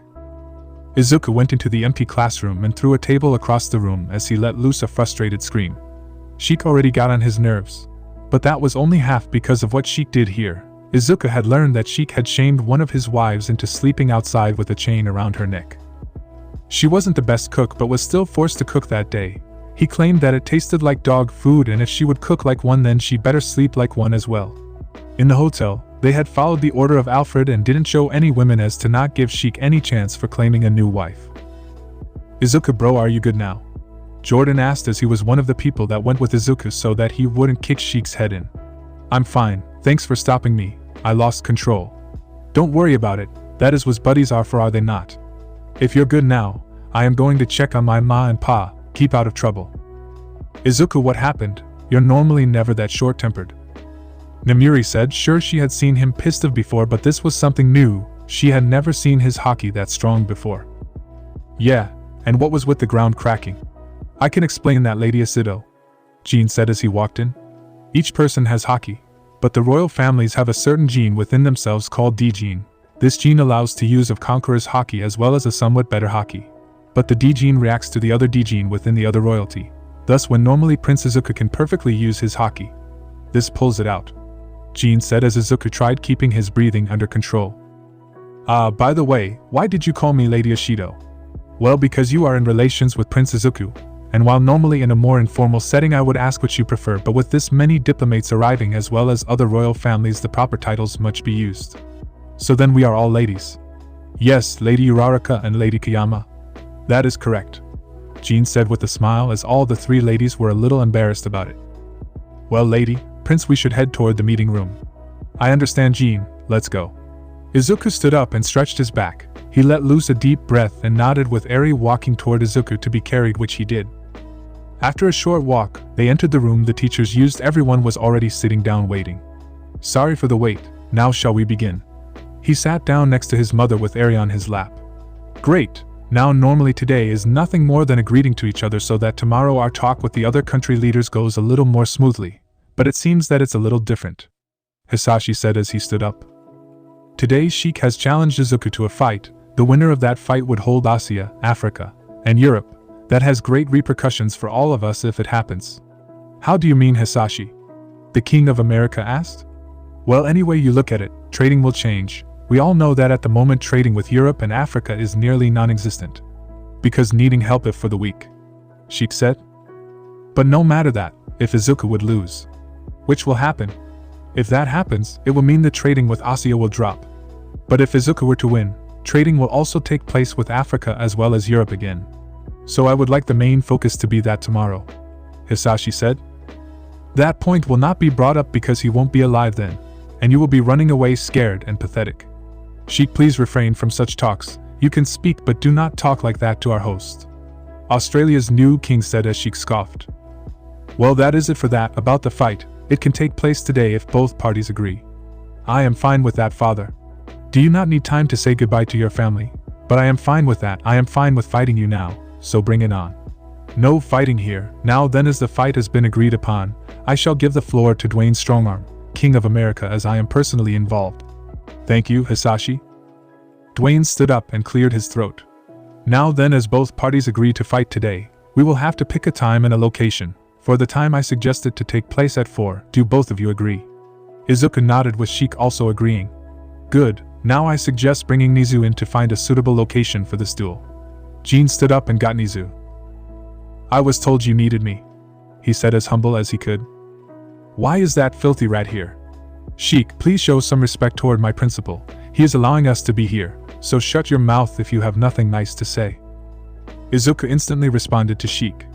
My apologies, Nizu, but yes, we would like to know if there is anywhere for this fight to take place. It happens today at 4. Oh, but of course, the location where the sports festival took place is open. Is that acceptable? Yes, that will work fine. Will you need anything else from me? This time Hisashi spoke up. Yes, could you perhaps try and get something to record and stream the fight like how the sports festival happened? Yes, but could I possibly ask why you would want that, sir? This news will affect the world, thus they have the right to know what will happen. But of course, sir, I shall make sure that it happens. Nizu then left, already starting to make calls for everything to happen. The meeting was stopped right after as to give both parties time to prepare and time to get their affairs in order. Izuku went with his mother and father towards the dorm of 1A. When he arrived, 1A was able to taste the heaviness in the air. Midoriya, what is going on? I am fighting Sheik today at 4. I want to tell you all something in the case something does happen. They don't talk like that, Midori. You still have to take us on a date, remember? Nami said very nervously as he didn't like the way Izuku was speaking. I know, and I don't believe I will die. But I won't feel good if it does happen and I am unable to say anything. I want to thank all of you for my time here at UA. I didn't grow up feeling like the kids I saw on TV. I didn't have any friends in my day-to-day. So I thank you for allowing me to be your friend. What the fuck is with all the sappy shit? You ain't my rival for being a bitch. You're going to kick that rude asshole out of UA. Without any fucking injuries, as the only fucker kicking your ass will be me. Bakugo said with Inko breaking out in laughter. Oh Katsuki, you're a spitting image of your mother, do you know that? I have been told, Your Highness. Katsuki, I have known your mother for ages now. I was there at your birth. I am the one that sends you all those presents each year on your birthday. Call me Inko, or if you prefer Auntie. Bakugo just nodded a little embarrassed. But I do agree with Bakugo, although not as harshly. You are a Midoriya. You are the strongest in our class and most likely our school. You won't be stopped by this Sheik, Todoroki said. The class then talked a little, trying to help Izuku any way they could. The 3 girls were with Eri. They were more prepared for this but were still terrified. There was a knocking on the door and Izuku went to open it. It was Mike, the king of Australia. Yo, can I talk with you for a moment? I apologize for the timing. I understand if you would like to spend it with your family. No, it's alright. What can I do for you, Mike? Izuku and Mike walked a little away from everyone. First off, this is a point I wanted to bring up personally. I want to ask Dr. Kureha. She is the best in the world and is exactly what my father needs to make a full recovery. Mike, of course, anything for your family. Was that it? No, second thing I wanted to discuss was that Sheik wants me to bend a knee to him after he fights you. What? Izuku was shocked. You, Sheik, and Jordan are the top fighters between us. With you taken down, Sheik has free range on most of us. So he came with an offer after he kills you. I will have to bend a knee and he will let me live and let me rule. I would just have to send 100 beautiful women to be his wives and give my loyalty up on TV. I want you to know, I will do it, but not for him. I will bend a knee to you after you defeat Sheik. I believe it to be the best course of action for my people. All I ask is that I would remain as the figure of Australia. Why would you want that? I guess that is a fair question, but you rule Asia. After defeating Sheik you will rule Europe and Africa too, which will mean you rule most of the world. You already basically rule Antarctica with them being under your protection. That is why. I also believe the world to be at a better spot if there is one king, one to rule over everyone. No more my royal family is better or anything of the sorts. Fine, I accept your offer, and you can continue to rule. That works out even better. Why? I plan of putting Bjorn and someone else in charge of Europe and Africa. Now you are just added to that list. I believe life will get a lot better for my people. Well, I will try my best to make sure that happens. Thank you, my king, Mike said with a teasing bow as he and Izuku laughed and walked away. Izuku made it back and told the news to everyone. This made Kaminari, Siro, Nami, and Toru call Izuku ruler of the world and bow to him, making everyone laugh. While they were busy de-stressing Izuku and Eri, who was scared for her papa, Sheik sat calling his father about it. He was telling him about the future wives he already saw and asked his father to ask the slaves to put up a new spike in the garden for Izuku's head. What both didn't know was that the person Izuku had appointed as the next ruler of Africa was already busy behind the scenes to take control the second they heard the news and arrest the old royal family, as at the moment they were untouchable because of the law they put in place, but the second they were dethroned they would be able to finally get justice for all those they wronged. Nizu was scared to hell. He needed Izuku to win as Sheik would execute him. The second Nizu entered that room his animal instincts were telling him to flee as hard as he could. But he was busy getting everyone ready. All might have sprinted toward the sports festival location with Cementos to hopefully get that ready for the fight. He was calling media crew and news stations to report the fight. He had even been told that classes were allowed to come if they wanted to, so Aizawa and Present Mike went from dorm to dorm to ask if they would like to watch the fight. After Izuku entered the room again there were some questions about what that was about, but Izuku told them it wasn't important. He then went to kiss his girlfriends and his daughter on the forehead and told them he was going to the roof to think for a little while. While they would have preferred to stay with him for longer, they understood, and Izuku walked off. He made it to his room and jumped up to the roof where he laid down and just watched the clouds clearing his mind. The fight he was just about to have was going to be hard. Sure, Sheik was an asshole, but he was still someone he had known for years. He grew up with Sheik, and sure, while he grew up into what he was now, when they were young they did have some fun together. Not only that, but Sheik was strong. But Izuku wasn't just fighting for himself this time, he was fighting for most of the world. Around 30 minutes before the fight they came to get Izuku. It was Alfred and Rayleigh. Izuku walked with them silently after giving a see you later to everyone. Right after Izuku walked off, Jean, Shanks, and Beckman came. We are here to escort the royal family toward the arena, Jean said with Inko nodding and moving with Hisashi. As they walked a little they stopped and looked back. Common girls, we can't be late. What? You are now part of the royal family. Do not worry, one of your teachers will come by soon and escort you all. Achiko, Mina, Namiri, and Eri went with Inko and Hisashi. When they got close, much to their surprise, they saw many people they knew as leaders of cities and countries bow or even take a knee in respect to them as they walked by. Mina went to whisper to Jean, but Inko was able to hear it as well. Does that happen a lot? Oh, it does, sweetie. It's a sign of respect. You should not worry too much about it. After a while, you will get used to it. After a short walk, they were at the arena, and when they were brought to their seating area, to the girls' surprise there were beautiful wooden chairs with soft pillows placed for them. A young man with bright yellow hair, a little spiky, in a butler outfit moved a step forward as he saw their surprise. Is there something wrong with the chair, Lady Uraraka, Lady Ashido, Lady Kiyama? No, it's fine, thank you. It's my honor. Is there anything else I can do for you? Eri spoke up a little softly. Can I get an apple juice, please? Of course, princess. Anything else? When they gave a no, he stepped back and in a yellow flash he was gone, only to show up again 30 seconds later with a glass of apple juice and a straw. Here you go, princess, freshly made apple juice. I hope you like it. Eri took it with a thank you and a smile. When she drank it, her smile only grew bigger. It's really tasty, thank you, mister. The blonde man only bowed deeper.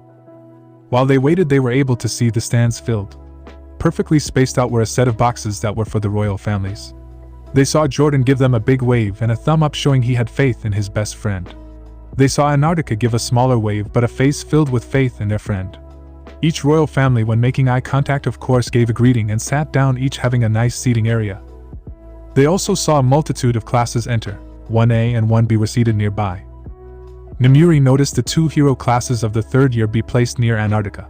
Then the rest of the area was either filled in with diplomats from all different countries, the Prime Minister of Japan, the President of Russia, and many more, all nicely sitting down waiting for the fight. They also saw a multitude of cameras and news crews filming the area. Even half a dozen camera drones were flying around filming the crowd as well as the arena. First out came Sheik. He wore shorts and a chain with animal teeth. He wore no shoes. He entered the arena with a sick smile on his face, cracking his knuckles and back. He was eager for this fight. He couldn't wait to finally get rid of Izuku. His entire land valued strength more than brains or even wealth, and Sheik was still the king. No one in his land was stronger than him. No one would be able to face against him and live to see the next day. The same will be done for Izuku. He would die by Sheik's hand, and the rumors that Izuku was stronger will finally be gone, and his strength would be unmatched. Izuku then made his way toward the arena. Much like Sheik, he only wore shorts. On his stomach was the seal as well as a small scar showing where Stain had stabbed him. He looked very serious and calm as he made his way to the arena. The entire stadium was silently filled with too much tension. Too much tension for the students to cheer for their fellow hero trainee. Kakashi was acting like the referee. His normally chill aura was now gone, and he had gone very serious as the life of his student was on the line. Much like all the maids, butlers, and helps of the royal family, he was ready to give up his life to make sure his student would stay alive. Are both fighters ready? Yes, now go away so I can kill him, Sheik said, which caused Kakashi to clench his fist. I am Kakashi-sensei, and I agree, please leave the ring, do not interfere, Izuku said with Kakashi giving a nod. Then begin. Then he jumped out of the ring, landing right in the middle of the 1A group. Izuku and Sheik both transformed. Izuku started growing scales and turned a blue. He grew a tail. His fingers grew sharper, turning close to claws. He grew bigger. His legs changed more animalistic. His face transformed and he grew horns sticking out the top of his head. He used the Yo-Yo no Mi, model Sarayu, fish fruit, model Azure Dragon. Sheik's skin turned silver-like. His hair turned white and larger. His face transformed into that of a tiger. His fingers grew sharper and larger. His muscles grew bigger and more defined. His teeth turned sharper.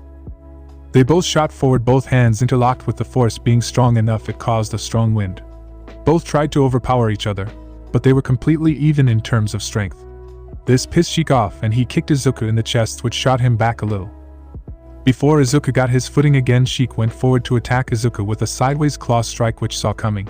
He grabbed Sheik's wrist and used it to flip Sheik with a shoulder throw on the floor with incredible force. Izuku straightened his hand. His sharp nails now formed something similar to a blade, and he stabbed downward. But he doubted for a second, which was enough for Sheik to move his head, causing Izuku's hand to pierce the ground and making his hand stuck. Sheik took this and got out from under Izuku. He took a breath as he nearly died there. Izuku pulled his arm out, and in that second Sheik flew forward and slashed his chest. All 5 fingers made contact and slashed from left to right. Everyone gasped loudly, but Izuku was still standing. While Sheik tried to kill Izuku, his use of the Azure Dragon form made his skin far tougher than any normal skin, so it merely gave him small cuts. Only the tip of Sheik's fingers made it in, and instead of it cutting Izuku open from shoulder to shoulder, it was nothing more than 5 little scratches that bleed a little. Is this the strongest you can be? How pathetic, Sheik said as he got in a better fighting stance. But Izuku already started healing a little as the bleeding had already stopped. Izuku didn't respond and dashed forward himself, using Shave to move faster than Sheik expected, and with a closed fist Izuku punched Sheik in the guts, which rocketed him right into the wall behind him, spiderwebbing the entire wall. Sheik got out and nearly puked at the insane force he just felt in his stomach. He shot forward again, aiming to just kill Izuku right there as he was getting angry that the fight was taking so long. Sheik turned his hand into the shape of a blade and tried to spear Izuku in the chest, but Izuku turned sideways, which only made Sheik give him a red scratch mark. But Izuku had free range now, and he took advantage of that by pouring his haki over his fist and punching Sheik right on the face with enough force to make some of the hairs move of those sitting close enough. Sheik ragdolled right into the wall again, his head pounding like mad as it felt like he just took a sledgehammer to the face. But he got up and spat out some blood as well as 2 of his teeth. Sheik reached a new level of anger, one he never reached before, which turned his skin from silver to gold much like that of his father. His muscles grew bigger, and he grew bigger. He shot forward far faster than before. He went for a dropkick which Izuku saw coming and blocked, but the force was too much and still shot Izuku back and caused him a bloody nose. With this new power, I will kill you, then I will kill those pathetic other fake royalty, then your whore family will die slowly. Izuku flared up in rage, but it stopped right after that. He used his thumb to wipe away the blood under his nose. He brought his thumb to his stomach and drew the symbol of 9 or Q on his stomach mark, with his instantly gaining an orange glow over him. The orange glow started creating new tails, him now having 3 tails, which was the most he could use while keeping his normal form. He was able to use all 9 tails without a problem, but that would change his look, which wasn't what he wanted to do at the moment. But this was more than enough to deal with Sheik, as the wound he got from Sheik, in the beginning, was already healed, not even leaving a mark. Izuku now shot forward and Sheik believed he was stronger. He didn't dodge or block, but that was a mistake. Izuku with an open palm slashed Sheik's chest, which opened his chest, which made him fall to the floor puking up blood. Surrender now, Sheik, and I will spare your life. He got back up. I will not lose. I will kill you and your filthy country will be mine. Izuku had heard enough. With a heavy heart he jumped forward and all his haki poured his arm, which made it look like it dripped of it. He stabbed Sheik in the chest, which killed him instantly. You fought well, Sheik. I am sorry it turned out like this, Izuku said softly, causing nobody to hear it. The entire area was silent. Everyone was shocked. Izuku laid Sheik's body down, and the yellow-haired butler jumped down. Please give him the proper respect, Minato. Of course, young lord. With a yellow flash, Sheik and Minato were gone. Then all the rulers jumped down: Dwayne Armstrong, ruler of America; Amir Jutin, king of Antarctica; Amadeo Garcia Sr., king of South America; Michael J. Dundee, acting king of Australia. All walked toward Izuku, and with a knowing nod they all took a knee in front of Izuku. All praised Izuku Midoriya, before known as Prince of Asia, now known as Izuku Midoriya, Prince of the World. Dwayne said with a smile as he laughed in his mind to the memory, as he remembered what his son suggested only hours ago. Shortly after, Achiko, Mina, Nimuri, and Eri went away with the royal family, which they were now apart, which was a little strange. Aizawa came to pick them up. Much to the amusement of 1A, Aizawa had cleaned himself up. His hair was combed and out of his face, he had shaven, and he stood up straight. He still wore his hero outfit, but it still had a nicer vibe.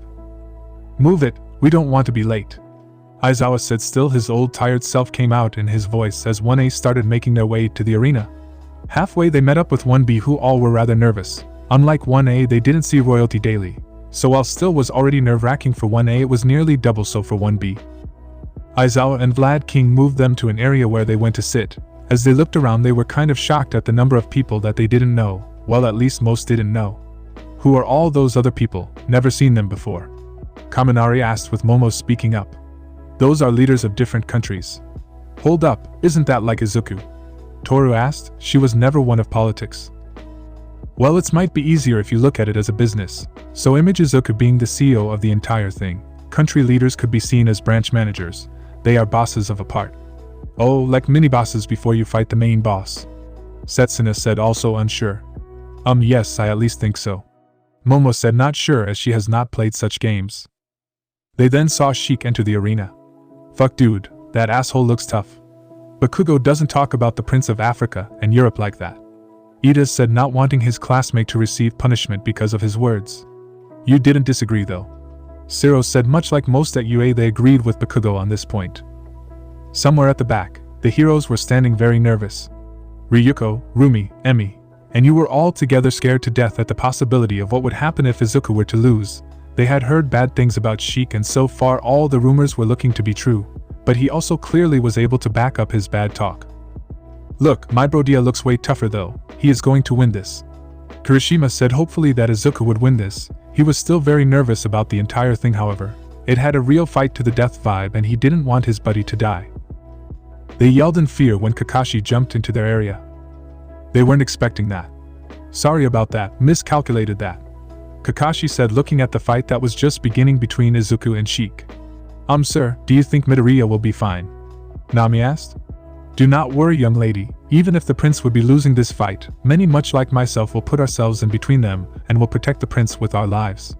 Kakashi was 100% serious and both first years of hero classes knew he was speaking the truth. Kakashi almost jumped in as Sheik seemed to slash Izuku while the girls and his friends called out to him in worry. They believed for a small second that Izuku lost the fight, but when he turned around he was fine. They all let loose a breath of air they didn't know they were holding. Thankfully Izuku was still alive. Another yell of shock and fear was heard when Izuku punched Sheik into a wall, and the entire wall cracked. The only time they had ever seen so much force was revolving All Might. So seeing this from their normally chill classmate was an absolute shock. The people that fought against him in a sparring match were really glad that Izuku held back against them. Hisashi and some of the more advanced users of Haki started wide-eyed at Izuku as he started to use Ryu, which is an advanced version of armament Haki, where instead of coating their hands in Haki they let it flow over it, and let it flow in the things they want to attack. But at the punch to them it was clear Izuku still didn't have full control over it as the coating didn't go into Sheik. But it was still an impressive sight for someone that had not been taught anything yet. Then Izuku took Sheik's dropkick, but he still took damage which shocked everyone. Holy fuck, that from a blocked hit. He isn't playing around anymore. I am getting worried. I know Midoriya is strong and all, but Sheik just had a massive power boost. Mr. Kakashi, do you believe Midoriya will win? I do. When normally fighting he might lose, but if he is taking it seriously I do not think many people can beat him. Kakashi said, thinking of the number of different powers Izuku could use. If Izuku would decide to go toward the side of evil there really would be no one that could stand against him. Then it happened. Izuku pierced Sheik's chest. For many of them this really was the first time they saw someone die. And not only did someone die, but his chest was also pierced. It was a brutal way to go and hard for them. Some had to throw up at the sight, others looked away not being able to stand that sight. Everyone was shocked. Not only did Izuku just kill someone, but he killed one of the royal families, which meant something even more shocking. Izuku won. He then became ruler of Asia, Africa, and Europe. But then even more shocking, the remaining royalty went down to the fighting ring. But then the area went dead quiet. Too much shock to find the words as they heard the news. Izuku was now not Izuku Prince of Asia.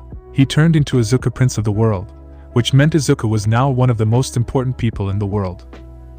Nobody knew what to do, but they followed the leads of everyone and bowed and went down on one knee. No one knew what this would mean for everyone, what this would change in their relationship. They were absolutely confused. Then one of the men stood up, his hand changed into a bone sword as he jumped at Izuku. This is for killing my prince. Bang. Before the man got far a long bang was heard from the top of the arena. A bullet went for the man but instead of killing him the bullet exploded shortly before him and wrapped him in a net. The man dropped to the floor. Even before that many butlers and security were already in between his path at the royal families. But that wasn't needed. The person that shot jumped down as the person landed. It showed a very beautiful woman with dark blue and pink hair. Her elbow was turned into that of a sniper. While there already were people on the man that tried attacking Izuku, the person Izuku as Kana Tsutsumi, or by her old hero name Lady Nagant. One of Izuku's oldest crushes, right next to Mitsuki. She went to bend a knee in front of Izuku. Hello Prince. Hello Kana, nice of you to show up, Izuku said with a smile. Shanks removed his coat and placed it over Izuku's shoulders. Your arm, sir. Thanks, we should head back. I feel we have a lot to talk about. Very smart idea, you must be confused, Dwayne said as started moving back as well. Everyone went to UA, 1A and 1B moved to the UA school area. They would sit in a room close to where the royal families were so they could talk with Izuku right after. Izuku wasn't with the other royal families at the moment. He was in the bathroom scrubbing his arm clean. He was doing it rather aggressively, and was stopped by Alfred who had a soft smile understanding the problem, and took the cloth from him to clean the arm himself. With his arm now clean he moved toward the area with the royal families where he was instantly met with a hug from Eri, his girlfriends, and his mother, all worried for him and all understanding the pain he had to go through by killing someone he had known for years. He sat down in front of the other royal families. Now you must be wondering why. Why do this, why to trust me like that?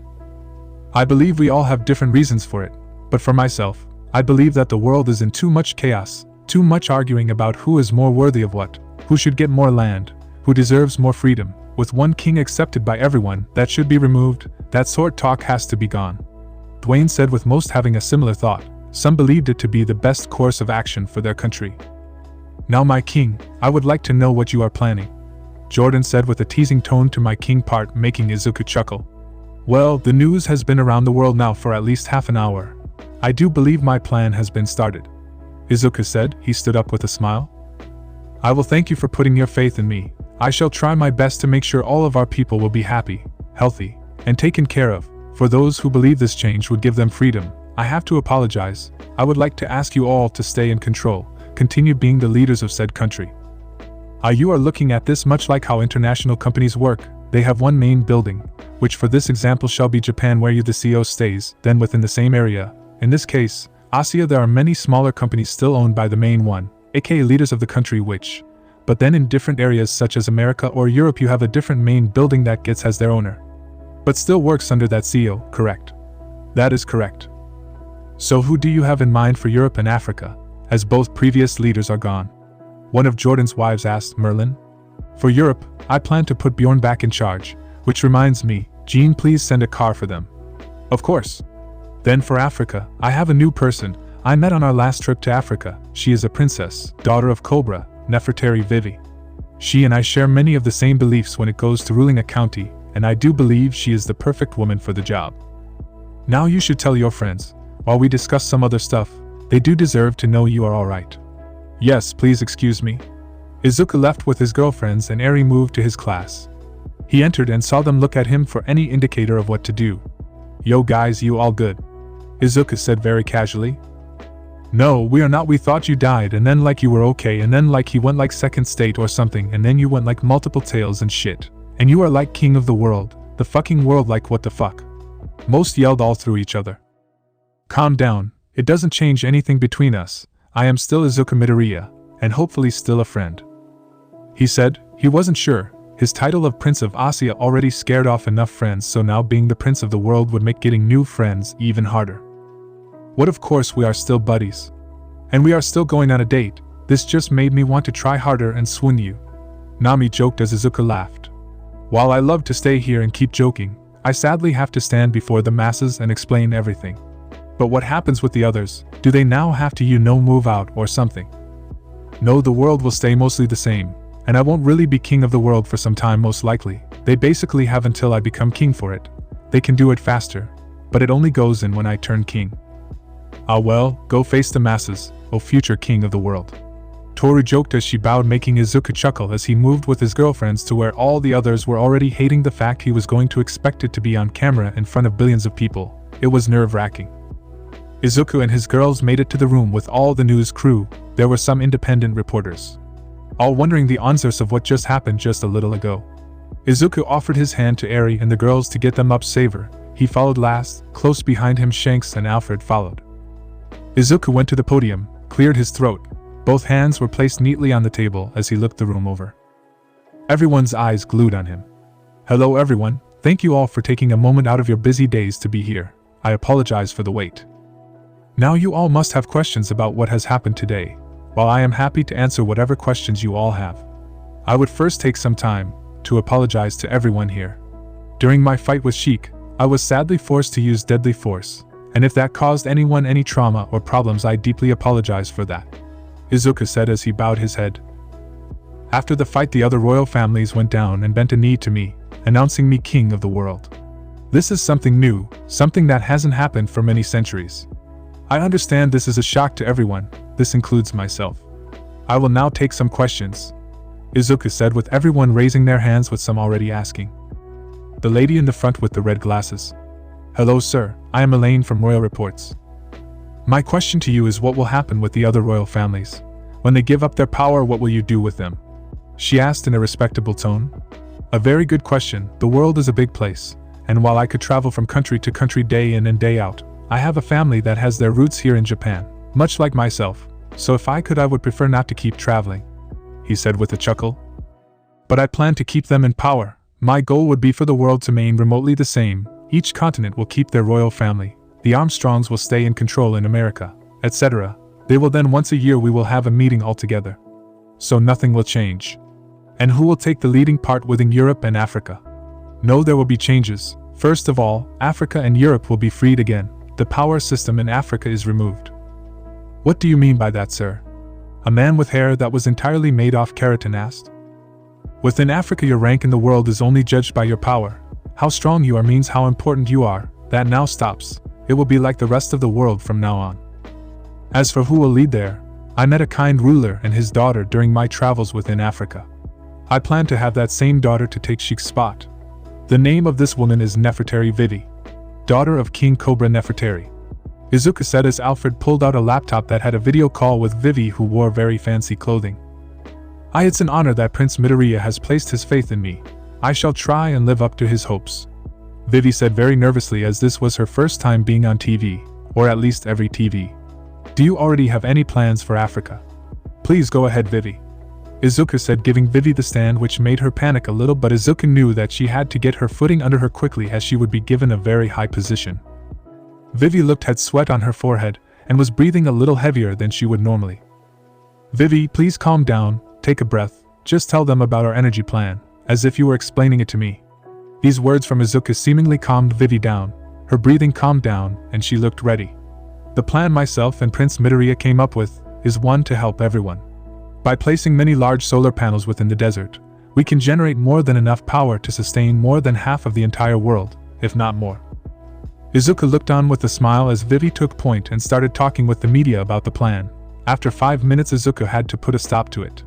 That is enough for now, our plans are not yet final, thus we should not say anything that will be proven false later on. But do not worry, when we have a real plan there will be a real announcement. But we have more to get to. Izuku said, holding down a laugh as he saw Vivi shrink down a little. Now you have met the future Queen of Africa, then my choice for Europe is a man well known by many already, previous Prince of Europe, Bjorn. Izuku said as Bjorn was led in by Jean. Bjorn was a man a little taller than Endeavor. He had long brown hair in a braid, as well as a brown beard reaching just down to his neck. A single scar on his face, going from the left temple down just below his eye under his nose and down to the right side of his chin. His right forearm had bite scars. And he was missing his left lower leg, which was now clearly made from black material. Bjorn made his way toward the podium with a slight limp, showing that while he was able to walk around he wasn't fully at 100% yet. He gave a bow of respect to Izuku and his family. Izuku gave him a hand and then went for a one-armed hug. Good to see you around, buddy. Izuku whispered into Bjorn's ear. Izuku then turned to the media again with Bjorn. Bjorn over a year ago was the Prince of Europe. He was kind and loved by his people. Then a year ago that stopped as she took over. I wanted to go back to how it used to be. Prince Bjorn, could you please tell us what happened to you? One of the reporters in the front asked through a horde of random questions. I am not sure if I am still a prince, but sure. Right after my loss last year, Prince Midoriya had ordered one of his help to get me to safety while also sheltering my parents and loved ones. Since that year I have been operated on half a dozen times and have been in rehabilitation for my leg. Izuku and Bjorn were then forced to answer question after question about what was going on with the countries and their goal for the future. Which Izuku just told everyone was safe and peaceful for everyone without any real info. There were questions if Izuku's girlfriends had plans with what they wanted to do with their rank, which they didn't think of as it was still very new to them. After a small questionnaire, Izuku thanked everyone for coming, but it was time to stop. He then went away with everyone. The second they were out of sight they let out a breath of air they were holding in. Not used to it yet, huh? Bjorn asked the girls, who gave a shy nod. Don't worry, it will become easier over time. Also, it's a pleasure to meet you all, I am Bjorn. Bjorn said as he bowed to the girls, who went wide-eyed and stopped back in shock. Bjorn, you know that isn't needed. Izuku said toward Bjorn but shook his head. It is very needed. You saved my life, friend. Because of you, I will be able to make love to my fiancé for many years to come. I will be able to see my children grow old. I owe my whole life to you and your family. And even if we ignore that, something I will never do, you are going to be king of the world. Your girlfriends will be queens. That deserves respect. Bjorn spoke with conviction. Izuku just had to chuckle as he shook his head a little. Bjorn had been like this for as long as Izuku knew. The man that resembled a Viking had a code of honor that he would never break, so Izuku knew that arguing about this was a lost cause. Well, it's about dinner time, is it not? So let's get some food. I would love to enjoy dinner with you, Izuku, you know I would, but you want to spend some time with your family out in the open, I understand. Jean, can you please make sure Bjorn here gets to where he wants to go? Izuku interrupted Bjorn and asked Jean, who agreed right away and moved with Bjorn, who told everyone goodbye. Alfred, did the chef come with everyone? Izuku asked as they made their way to the dorm. No, sir, but your father has asked everyone to show up for dinner at the bar. Achiko's eyes went wide for a second in shock. That would be great. Will we meet everyone there or will we go in one group? A singular group, sir. We have already secured a bus that will take everyone. Instead of going toward the dorm, they went right to the bus, but they were already last there, as everyone was sitting on the bus waiting for them. With them sat Izumi Curtis and Rayleigh. Both were acting like protection in the case that would be needed. The drive was not that long for them. They showed up at the restaurant. They were placed in groups. One of most guys, one with most girls, then a table where Izuku's family Saturday Inko stood up and addressed everyone. Thank you all for joining us today. Order anything you like. In the back, the royal chef went to help the Berdai chefs. He already knew them, as when he started as a chef he worked there. So this was a very fun reunion for them as they went ahead and cooked for Izuku's family and friends, which was a pretty big amount of stress for them. But as the orders came in, they weren't able to stress as much, so they just did what they did best, they cooked. Izuku and Achiko ordered a normal steak, while Mina ordered an okra dish and Namuri ordered a hamburger steak. When Achiko took her first bite, she nearly fainted and moaned at the same time. It was by far the best steak she ever ate. Oh my god, what is this? A waiter walked up. That is A5 Wagyu beef, princess. Achiko would have spat out the piece of steak she was eating, but due to shock she swallowed it. Is there something wrong with it? Is it not prepared well? The waiter asked, scared shitless that the first time they went were serving the next queens of the world they fucked up an order. Don't worry about it, she is just shocked at what it is. It's perfect, my compliments to the chef. Izuku told the butler as Mina pitched Achiko's side to get her back in action. The rest of dinner was fun. It started very stiffly, but over time each of them loosened up and started enjoying themselves fully. Each one of them was absolutely in love with the food. Are you all still studying for the exam? Don't wants to hear about failings. Inko said, causing the more academically challenged students to look defeated as they remembered after this week of peace they would have an exam. But if they passed the exam they would receive a cool surprise, or at least that was what Aizawa said, but if they knew Aizawa that very well could have just been extra work. But after diner, they thanked the king and queen for dinner before going back to UA with filled bellies and content smiles. The next morning 1A was sitting in the common room. Momo, Robin, and Ida were busy planning a study session. At the moment they were trying to get an empty classroom in order to better study. Izuku would normally join in, but he was having the talk with the royal families. Achiko and Mina were also going to join Namuri, Eri, and Izuku during the talk. And Midoriya, I still have a question about yesterday. Sure, what is it, Kaminari? Izuku was still busy making his breakfast in the kitchen. That chick with the sniper for an arm, who was that? Namuri jumped up excited. Oh, I know this. That woman was Gianna Tsutsumi, or Lady Nagant. She was a pro hero for a very short while, before joining the royal army and quickly rose up the ranks. She later joined the royal personal guard, and took up the role of marksmanship teacher for Izuku. Yeah, Izuku also has a massive crush on her, it's super cute. Mina added on. They had asked last night, so they knew a little. I never said it was a massive crush, I just said that I might have liked her. Izuku called back as he moved his breakfast to the table. He had so much food, not just for himself but also for Eri, Namuri, Achiko, and Mina. So he used the Hana no Mi, flower fruit, to create multiple arms. After breakfast, the group that was going to study went ahead and went to class to prepare for the exam. Should we not go as well? Achiko asked, with Izuku shaking his head from the seat. No, not yet, we should get picked up. Don't worry as much, Achiko. It really is nothing to be so nervous about. Izuku was calm, but Achiko was pacing around the room. She wasn't the only one, as each of the girls was rather nervous as they were about to spend a week in a room with royalty.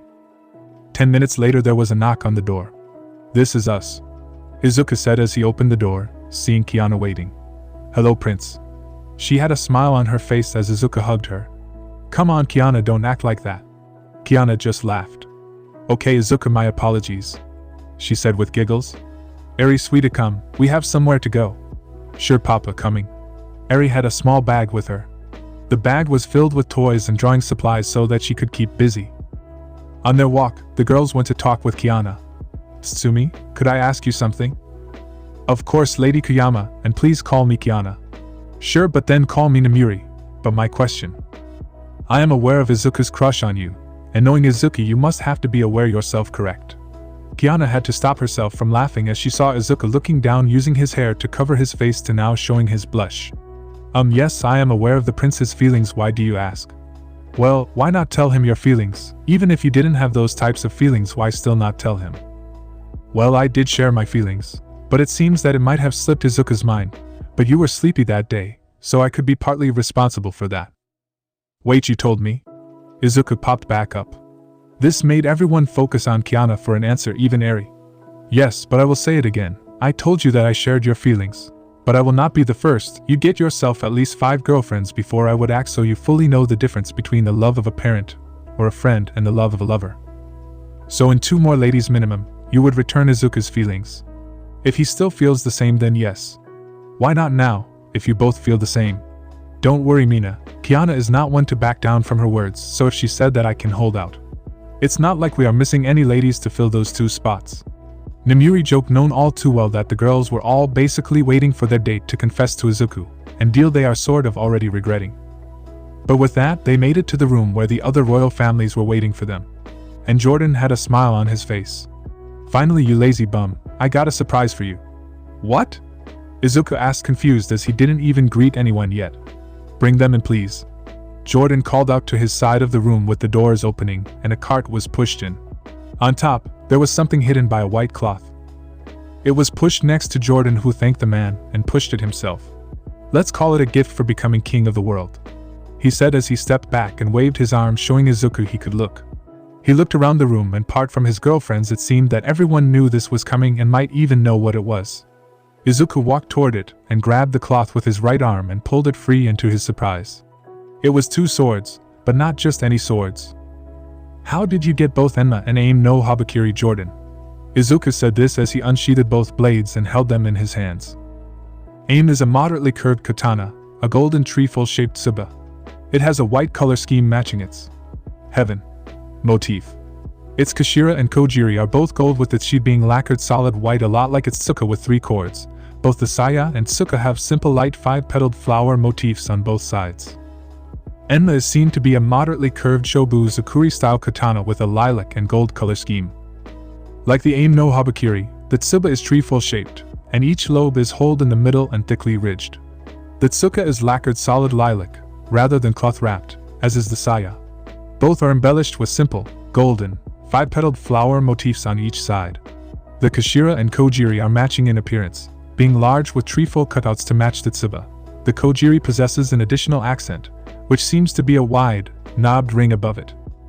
As he held on to both the blades, a purple aura came from Enma that covered Izuku's arm and the sword like a flame. The same happened to Aim, but it was a white aura.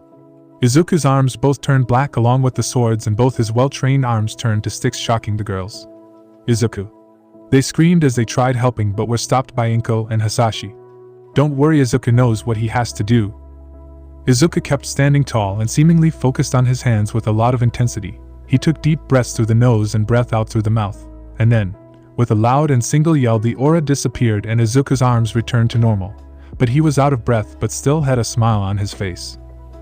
Thank you so much for this, Jordan. They are even greater than the stories that are told about them, Izuku said as he sheathed both blades, and with that, he fell to one knee, but was quickly picked up by Mike and Kureo.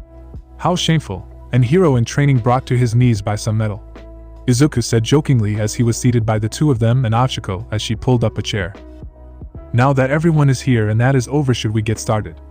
Hasashi said with Izuku speaking up. We are still missing Vivi, she should be with us. I almost forgot. Well, let's get her into a video call, shall we? Right then a laptop was brought in with Vivi on it. With that, the first meeting started. Each of them brought up had a paper with the points that would be brought up today. So they knew what to expect, and then they all moved to the auditorium, which was filled with the leaders of countries, as well as a large screen for those that could not make it. The rest of the day was then filled with the sort of brainstorming. Overall, it was an extremely boring thing to have to sit through, but it helped everyone in the long run as everyone knew what everyone was doing. Trading for food and supplies. For Izuku, this year's meeting meant something else. He was carefully noting down what certain countries had a lot of and were trading with. Sure, there was overlap, but he did notice that each country in their own region had something special which, if traded neatly, could help. This went on for the entire week. Achiko, Mina, and Eri stopped coming after the second day, not because they were bored but because they really wanted to study up for the exam. Izuku was more than confident in his own abilities, so he didn't really need to study more than the weekend before the exams. For 1A it was torture. When Achiko and Mina joined them to study and Eri joined them to draw, 1B also joined them to study. But even with more people to share in suffering, it was still a pain for their brains. Robin, Momo, Ida, Kendo, Shishida, and Shota helped everyone while studying themselves. Some students weren't with them, as Bakugo took Kirishima with him to beat the knowledge in him. They did that in a weird way. They would work out while learning. Something that helped Kirishima a bit. Math questions during bicep curls, or economics during squads. The others didn't have that, but they did have the kindness of Momo and Robin teaching them. Ida was kind but was more like a very strict teacher, asking them for answers while Momo and Robin took the time to help them reach the answers, walking them through step by step, to ensure they understood what they were doing. Thankfully, Aizawa was very honest about what he was expecting of them, as well as clearly tell them what parts could be added to the exams, which was a great help as the old teachers from high school and middle school never did that. But Aizawa found it irrational for them to spend weeks studying the entire book if learning 3 chapters was enough.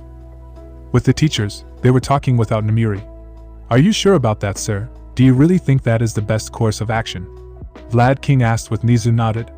"Yes, I am quite sure. Robots just sadly don't give that much of a challenge.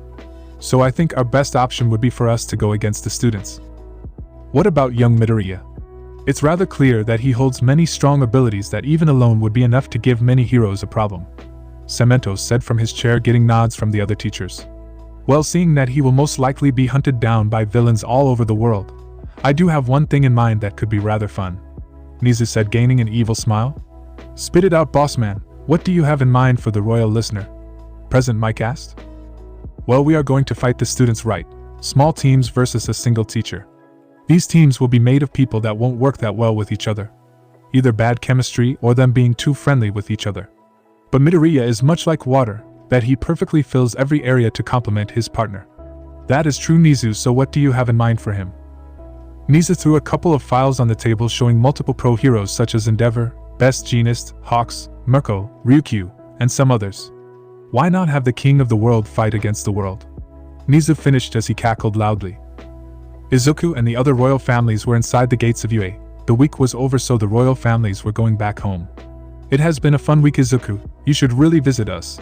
We could make a party out of it for sure." Jordan laughed as Merlin rolled her eyes.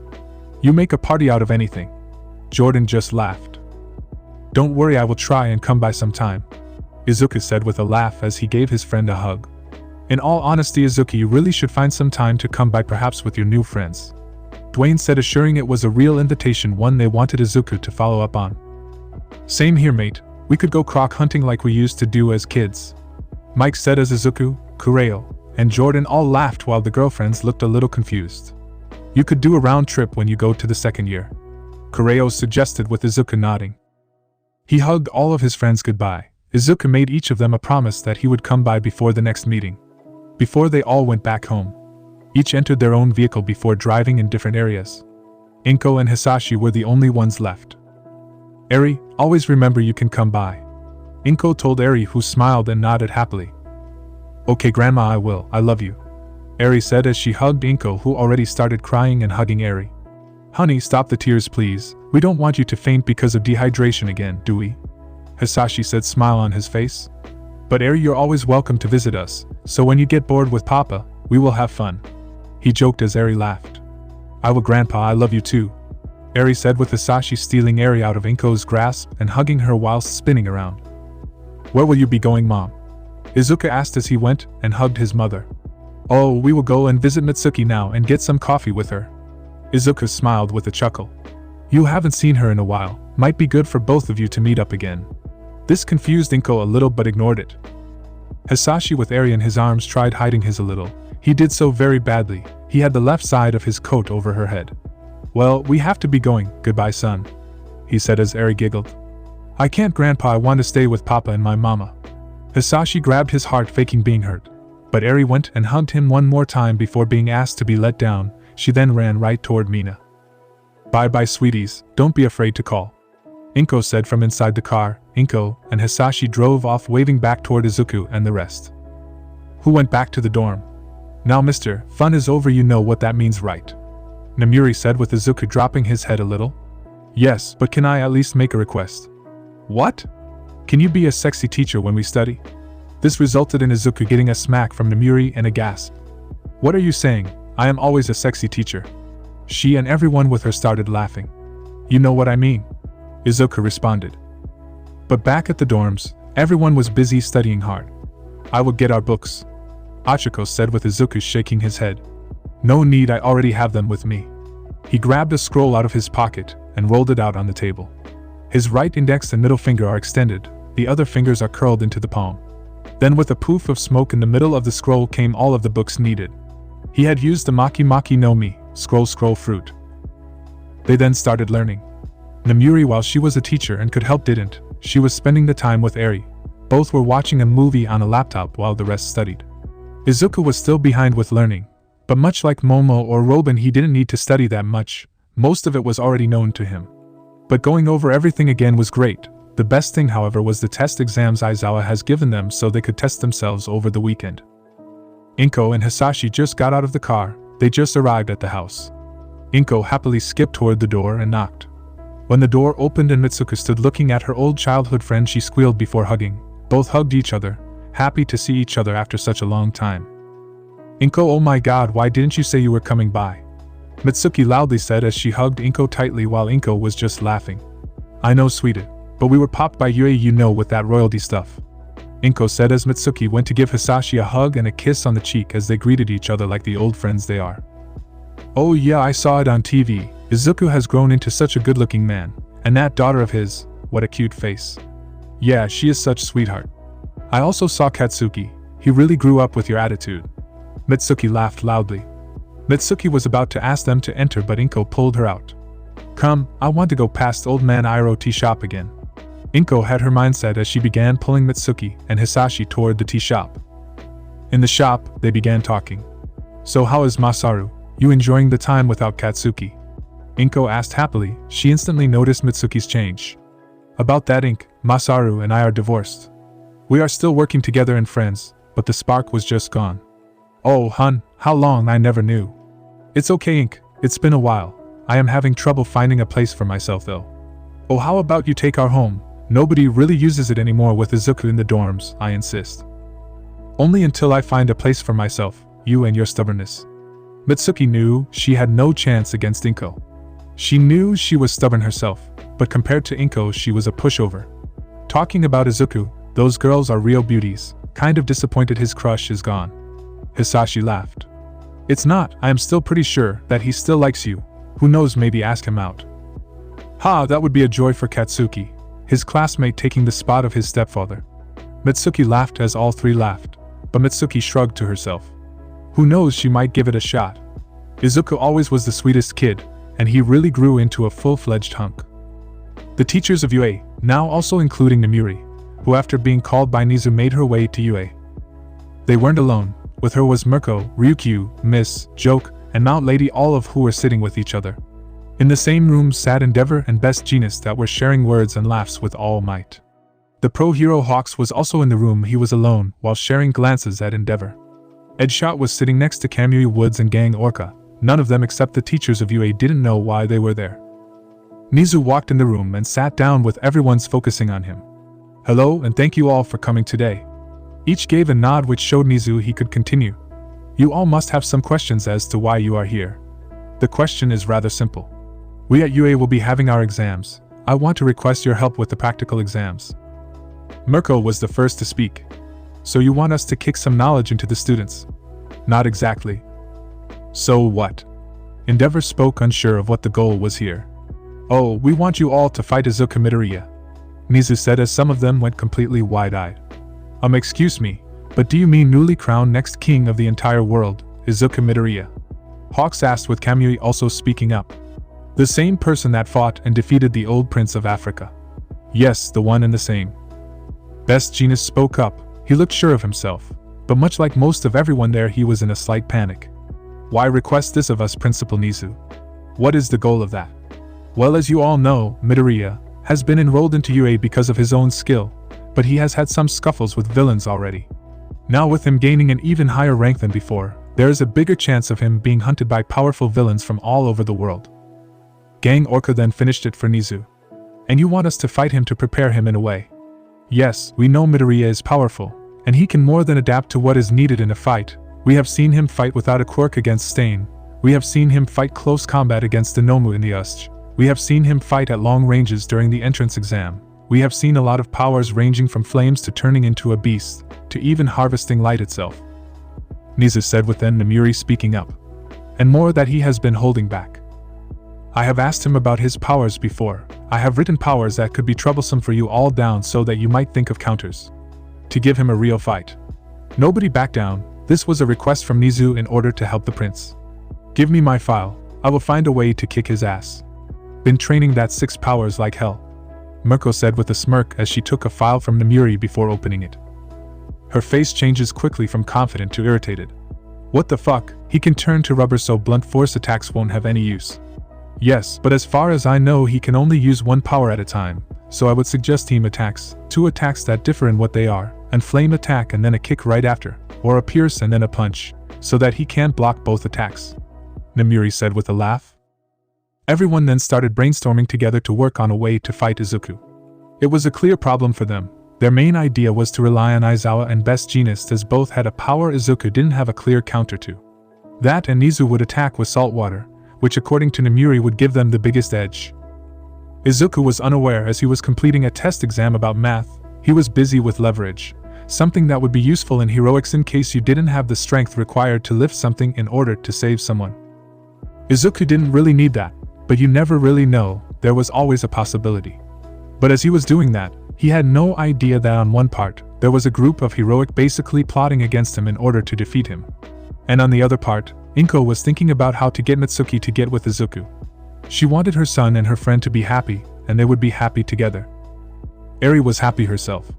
She had met so many new people which was very scary at first, but now she saw each of them as friends or family. It really made her happy that she now had so many people to trust. Half a year ago she had nobody to trust, she lived in fear of every new person she saw, but now each new person helped her, each new person was kind and friendly. She was a little saddened, however, not for any real reason but she wanted to play with her family. But each of them was taking a stupid test. Man, I am happy that it's over, I hate taking tests. Kaminari said as they just stumbled into the dorm. I felt really good about those tests, guess it's all thanks to Zuzu. Mina said as she went to sit on the couch tired from all the tests they had been taking for the past 3 days and they weren't done. They would now have to have a practical exam against what they assumed would be robots, which after the pain of learning a lot was nice. You did it yourself. All I did was help you stay focused on the task at hand. Izuku said as he went to the kitchen going to make some lunch for himself as well as Eri. Eri had done her own exams, ones Namuri made special for her. They had a day off before Friday doing the practical, which they would do some light training for. Izuku was going to do some real working out and tried getting everyone else to do the same, but they believed they would fight robots so they didn't need any real training, so while Izuku woke up early and went to train they were just having an off day. Then around 11 everyone else joined in but Izuku was already covered in sweat. He had been going hard since 7. Izuku hadn't only been doing strength training or stamina. He had been working out on his quirk, as well as worked out with some of his weapons. He pulled out Enma and aim once but they were rather hard to control as he on accident cut a building in half. It did give him some big rubble pieces that he used to work on his hockey. When the others joined they were a little shocked seeing Izuku stand in the middle of a destroyed street, while he kept punching pieces of building. After a punch broke off a corner of a house which everyone saw as beyond impressive, Izuku just let out a scream in frustration. Around 2 the others went back to the dorm while Izuku was still busy with his training. He kept working on his hockey. He wasn't planning on using it during the exam, as if it was against robots that would really not be needed, but if it was against people he wasn't sure it would be saved against people. He didn't want to on accident pour his hockey into someone causing their organs to blow up or something crazy like that. But when he came stumbling in at 16:30, absolutely drenched in sweat. EW not on the couch. Mina said as Izuku stumbled in. Come, sweetie, let's get you nice and cleaned up. Namuri said as she moved Izuku toward the shower. She locked it from the inside as she helped Izuku to undress. Izuku was tired so he really didn't know what to do. He just followed Nomuri's instructions. Thankfully, Nomuri understood how tired Izuku was and put him in the bath.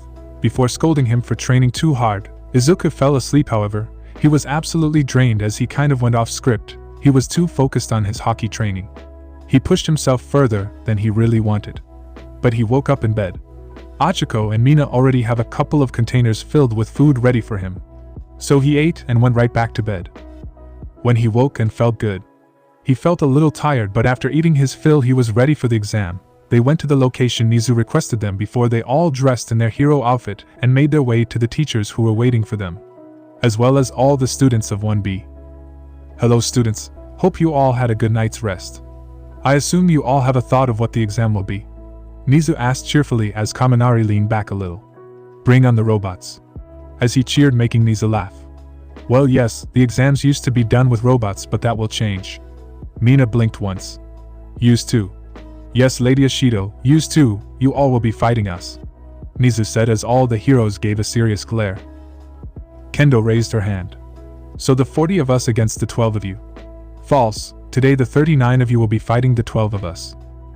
I assume I am the oddball out. Izuku asked Nizu, who nodded happily.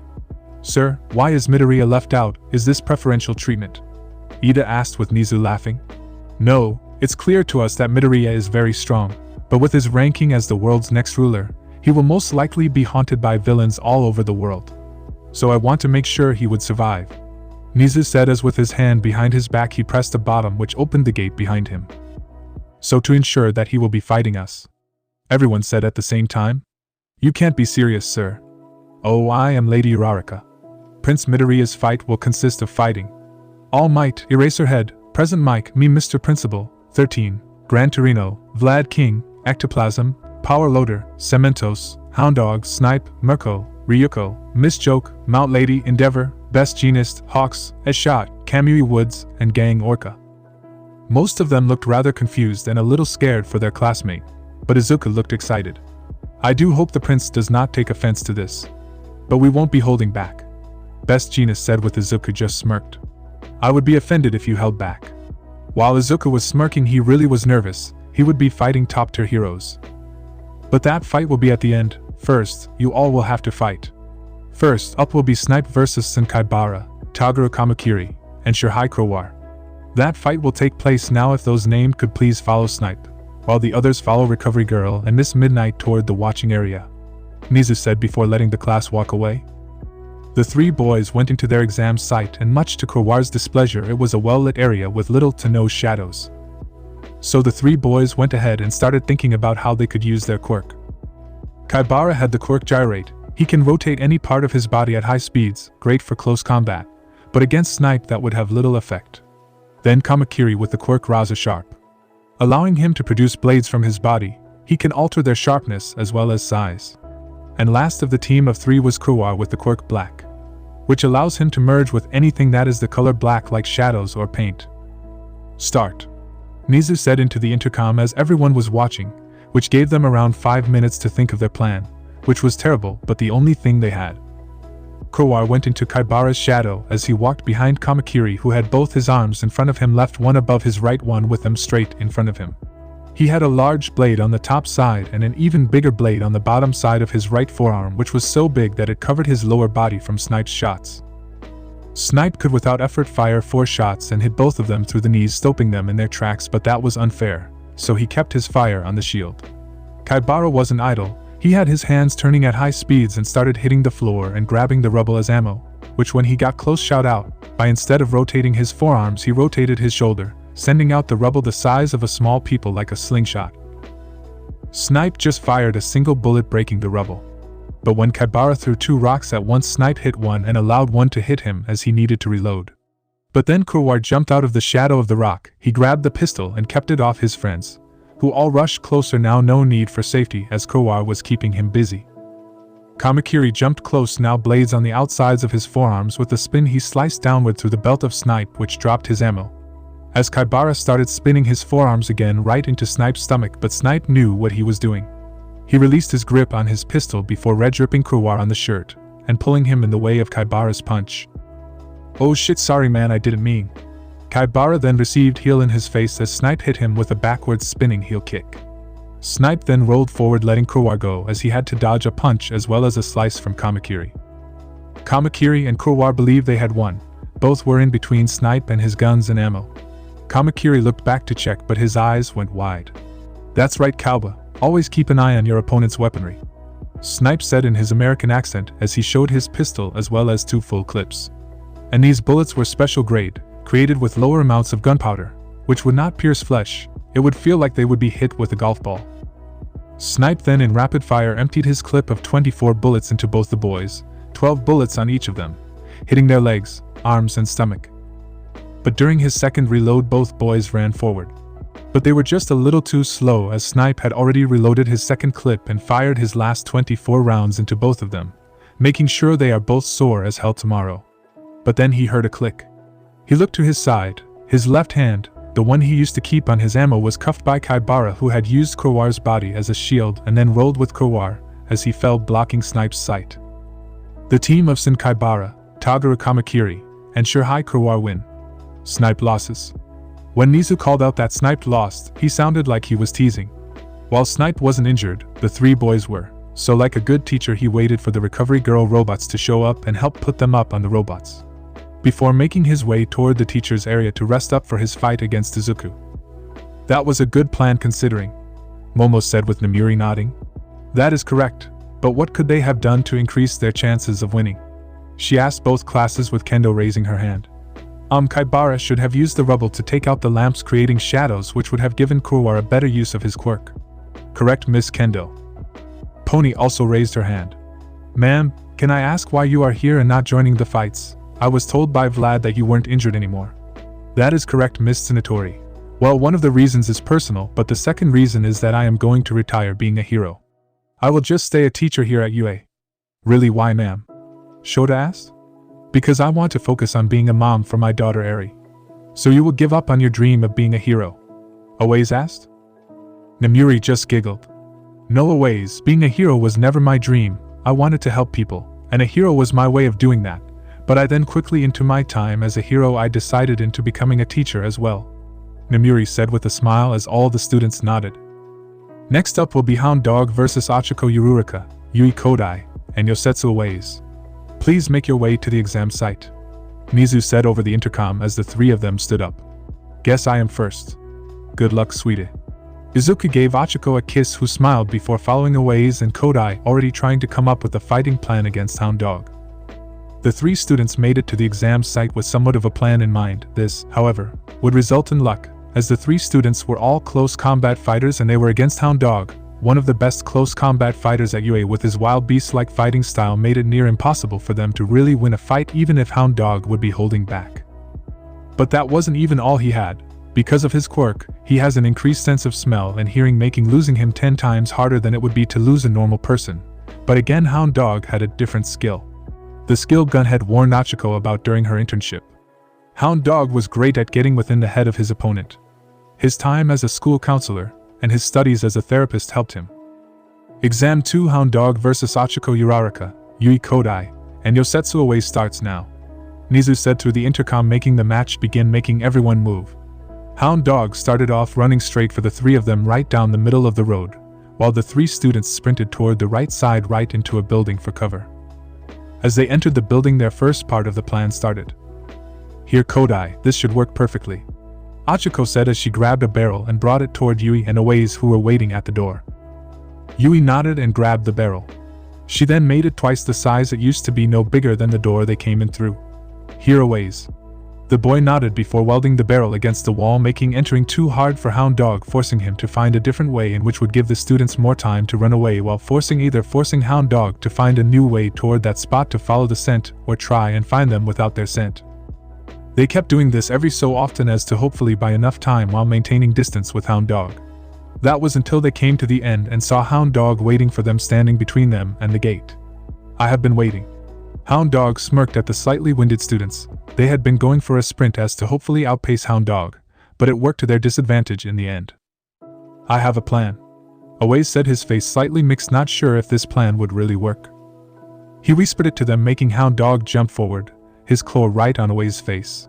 Yui and Achiko jumped sideways, creating distance between them and Awaze and Hound Dog. "Run now," Awais yelled as he welded Hound Dog's hand to his face. Awais also welded both his hands to Hound Dog's chest while welding his feet to his shoes and his shoes to the floor, making them stuck in place, while Ochako and Kodai were able to pass through the gate.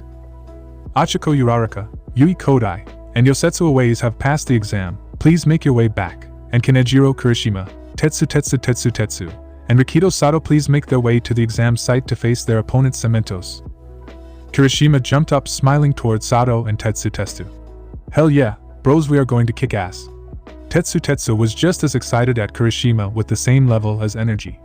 Heck yeah man, we are showing them how manly we are and beating this thing like men. Sato, unsure of the weird connection between the two of them that was half sexual and half brotherly almost. Why yeah, he said, making his way toward the exam site, while half planning how they were going to do this. Just as they reached the exam site, the others made their way back. Ochako went and hugged Izuku and Mina, extremely happy she passed. Well, I did it, did you see I did it?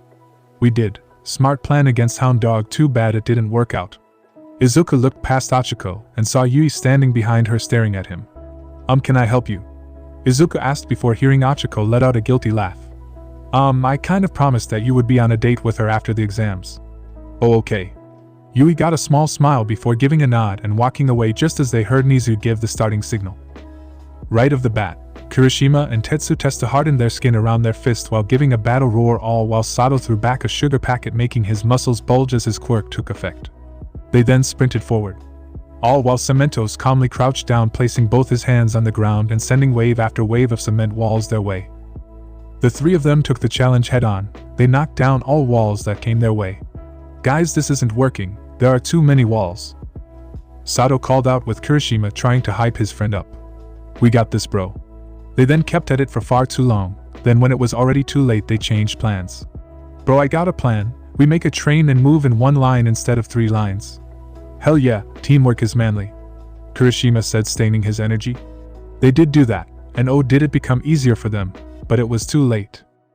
Sato's sugar had nearly run out, making him tired and his movements sluggish. Kirishima and Tetsu quirks both started weakening, making their skins slowly bleed at the damage they had received against the cement walls. That kept going until the 3 boys fell to the floor, defeated and exhausted from the brutal exam. Everyone watching saw the teamwork started too late. They were only half through the street.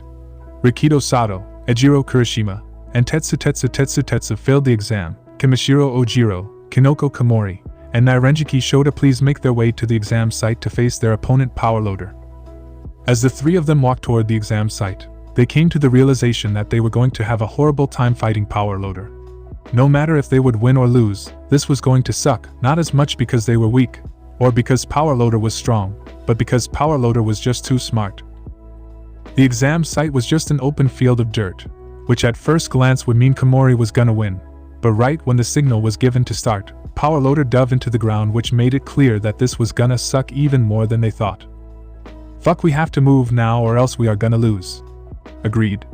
Shota told Ojiro. The 3 nodded and began running with them, already noticing the ground starting to feel lighter. Spread out more, Ojiro called out as they spread out a little. Wait, let me use Hymenopellis radicata. It's known as the deep root mushroom. Komori began sprouting the mushroom seeds.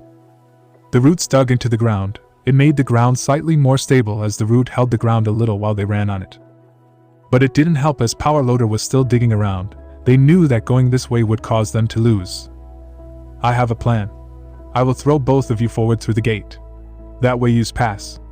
Ojiro screamed before jumping toward the 2 of them. Shota grabbed Ojiro's tail and Komori's hand. Ojiro with a spin flung them forward. Both saw they were just short, and because of the pressure of the throw, the ground started sinking. This got Shota to act. He threw Komori somewhat with a punch-like throw while adding a second push, which got Komori over the finishing line. Mashiro Adrio, Kinoko Komori, and Nairenjiki Shota have passed the exam. Can Kami Utsushimi Hantasiro and Reiko Yanagi please make their way to the exam site to face Vlad King? This is gonna be lit, yo, Kami said with a peace sign as she made their way to the exam site.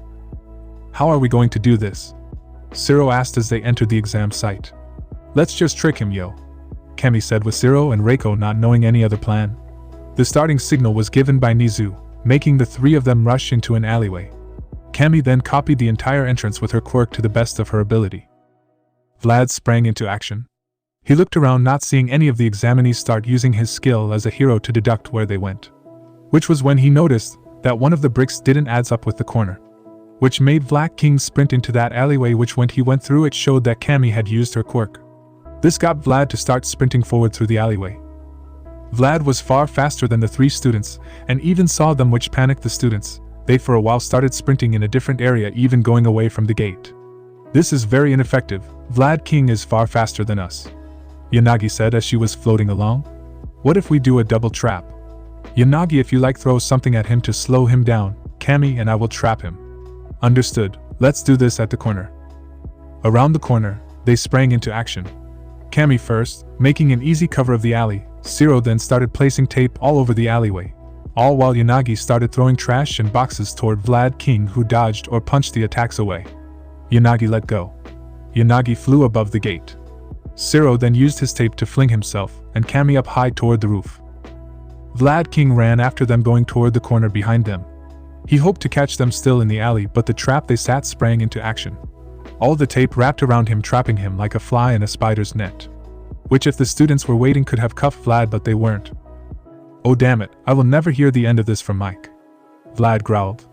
He activated his quirk, his gloves allowing blood to flow from his hands.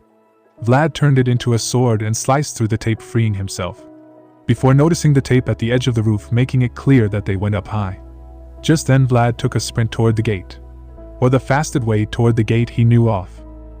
That was when he saw them, standing in front of the alley opening, smiling and waving at him, which kind of ticked him off. I will show you not to be overconfident. He jumped toward them, going face first into a wall, showing Cammy had covered a wall. Vlad fell backhand on his nose. Ah, that hurt. Vlad wiped his nose and saw he had got a nosebleed. When he got up again, he was smirking. Smart plan, but oh so fucking annoying. Vlad cursed as he was slightly pissed. He smacked his nose against the wall. But Vlad began running to the gate, which happened to be perfect timing as he found the 3 of them a little in front of the gate. Vlad turned his blood into a small spike. He threw it in front of them, causing them to stop running and step back. Zero shot an attack of tape that Vlad dodged. Just run. Zero screamed, sending a flurry of new tape in a spray before sprinting toward the gate. He shot out a line of tape onto the gate before then jumping forward while grabbing Cammy and Yanagi. Around halfway in the air, Vlad shot out a second small shard of blood, cutting the tape, making them fall and roll through the gate, but just barely. Reiko Yanagi, Henta Zero, and Kami Utsushimi have passed the exam. Kanami Nico, Mina Ishido, and Setsuna Tokage move toward the exam site to fight me. See you there. Nizu cackled before moving toward the exam site. Wish me luck, baby. Mina kissed Izuku before she started skipping away, happily thinking this was an easy match. I know you will give it your all. Good luck, Mina, I know you will do great. Izuku sadly knew different. Mina started walking away, laughing happily with Nami and Setsuna. All 3 were extremely friendly and cheerful, and they acted like 3 friends on a shopping trip toward the most far-off site during the exam. This, of course, was done on purpose. The first idea of it was that they needed all the time to prepare against Nizu. Nizu was an evil genius. The second was all done so that the girls would become too friendly and let down their guard when fighting Nizu. Which was exactly what happened. Man, we hit the lottery with this one. Mina cheered with a big smile on her face as she walked with her friends. Oh yeah, I know. I just hope we don't hurt Nizu too much. Don't want to give the prince a bad look, Setsuna said with a smirk as Mina smirked herself. What, trying to steal my man from me? You know it, Pinky, Setsuna said with a wink as Mina just laughed along with Nami. They then made it into the site, where they half expected to see Nizu waiting for them, but nobody saw him. There was no sight of him, but they did hear him. Hello students, welcome to your exam. I have made it quite simple for you to pass. Seeing I am not a fighter and would rather not fight, so for this exam, you can try and find me, or you can just pass through the gate and win. Oh my, this is easy. Let's go. Setsuna cheered before jogging toward the other side with Mina and Nami following along. While this went on, Izuku shook his head, confusing some of the others watching. Midoriya, what is wrong? Ida asked, with Izuku giving him a look before speaking. They are going to lose this match. This confused mostly everyone, as so far it seemed like they would pass the exam and win rather easily without even sweating. But Izuku knew better. He knew Nizu better. You all know why Nizu is the principal of UA, right? And why heroes like Mirko, Endeavor and All Might all listen to his advice, right? I thought it was because he is older. Sero said with a shrug as he never really thought about it before. Izuku shook his head. Nizu is one of the smartest things in this world. He has plans for the backup plans for the secret plans of his enemies' plans to fight against his first plans. Some have even guessed his quirk gives him omnipotence, and he just lies about it, making him smarter to now have everyone fear him. This sounded like a scary story you told children as a joke, but as Namuri and Recovery Girl both started nodding, they started becoming scared for their classmates, who were just happily laughing and running toward the gate. Nizu, however, was setting everything up in his machine. Now if I pull the wrecking ball back to a 74 degrees, with a distance of 2,429 meters from the wall, and hit it at around 0.6 meters from the window, it should all work perfectly, Nizu said as he sipped some of his tea. He then pushed a single button which released the wrecking ball as it collided perfectly with Nizu's calculations. The wall imploded in on itself, with debris flying everywhere which to most people looked random, but Nizu had calculated everything. The window exploded, causing a shard of glass to fly into the room, where it bounced off a piece of brick which made the shard split into two, with one going off to the ground and the other to fly into the wires inside the building, causing a malfunction which caused a small explosion which set off a chain of explosions which started creating a maze for the three girls that were now standing still, covering themselves as they heard explosions go off. What was that? Is Nizu okay? Nami asked as she looked around before that was then stopped when she finally noticed it. Run quickly, we need to run. She screamed at the top of her lungs as she started dashing the gate as quickly as she could, hoping they could still pass. Mina and Setsuna were confused but did what Nami said and began sprinting toward the gate. 3, 2, 1. Nizu counted down as he was sitting back in his chair still sipping tea as an explosion took out a nearby house which made a barrel fly up and land in front of the students, giving them just a little area before crashing into the barrel. Ah, is he trying to kill us? Mina screamed in fear as her easy exam just turned into a nightmare. But Nizu was smarter than that. He knew exactly the distance and even gave them half a meter spare to stop. Quickly, Mina, melt here. Setsuna screamed in fear, with Mina trying to do so only to be stopped by Nami. We need to go here quickly, believe me, Nami said, with Mina doing so as Nami was the smartest girl in the group at the moment. Nami then took charge, trying to find a perfect way out. They tried making Setsuna fly up, but Nizu wasn't going to allow that as he had, of course, made contingency plans in case they tried, which resulted in the girls wasting away the time while trying to get out of the maze Nizu had set up for them, which sadly if they had one more minute would have worked. But over the intercom was heard, Nami Nico, Mina Ishido, and Setsuna Tokage have failed the exam. Mr. Principal has won. Please hold until Nizu is back. Nizu of course had recorded himself saying he had won and played it, most likely also prepared for the other result. The girls came back quickly with Mina being very depressed about her loss, but Izuku was there. They don't be sad. Fighting Nizu is a tall task, even for those like All Might. Just be proud you gave it your all. He told all three of the ladies, who did cheer up slightly, but they did turn a little sour as they heard the cheerful voice of Nizu. Well, that was enjoyable. Now can Koziite Subiraba, Kyoka Jiro, and Hiryurin make their way to the exam site to fight Present Mike? Kyoka sighed, knowing this was going to be hell for her. Of course, the girl with the sensitive hearing had to fight the loudest fucking teacher they could get. She was just hoping the headache this was going to be would be fixed by loads of aspirin and Recovery Girl. But she still made her way toward the exam, talking with her two teammates about their quirks. Kyoka told them she had earphone jack, which gave her increased hearing, being able to hear people talk and footsteps from far away, as well as if she tried even heartbeats. She can also send out her earphones to attack with, as well as send her heartbeat and shockwaves through amplifiers in her boots. Subiraba had the quirk Solid Air. He can solidify air walls and platforms. At the moment they are non-movable and at a certain density, but they did block sound a little, which could be used as a defense against Present Mix yelling. Last was Rin, who had the quirk Scales. This allows him to create scales on his body that he can use to defend attacks or to fire off at long ranges, which didn't help a lot for this exam, but they came up with somewhat of a plan, all hoping they could win, or at least lose with a fighting chance. When the exam started, they began. Subiraba was at the front, with Jiro right behind him and Rin right behind her. They walked forward swiftly while never breaking formation. Present Mike was just being bored while waiting at the gate, not wanting to walk in the forest and deal with bugs or other weird and nasty creatures. From time to time he decided to yell at them. "You coming or what?" he screamed. "Now," Jiro called. Are still far away from Present Mike. Subiraba blow an air wall large enough to cover their front. Rin turned his hands scaly and placed them over Jiro's ears and her jacks, blocking out as much sound as they could. And it worked. It was doable. They kept doing it, with the attacks hurting more and more with each step they took. But they were close enough that they could see him from their location in the bushes, which brought them to their attack plan. Rin jumped out and forward with Subiraba and fired of scales, forcing Present Mike to dodge. Jiro then from still within the bushes sent out a blast of her heartbeat, which lessened the effect of Present Mike's attack, but the attacks of Rin and the cover of Subiraba gave Present Mike some trouble. But none of them could get close enough to the gate. "Come on, little listers, at least give it a little soul." Present Mike yelled out with Kyoka using her heartbeat again, but it was overpowered. "You need more beats to rock my stuff." Which got her to think she needed her heartbeat to increase. So she did something she would never tell anyone. She started thinking of herself doing the nasty with Momo and Izuku, which got her face red like Kirishima's hair.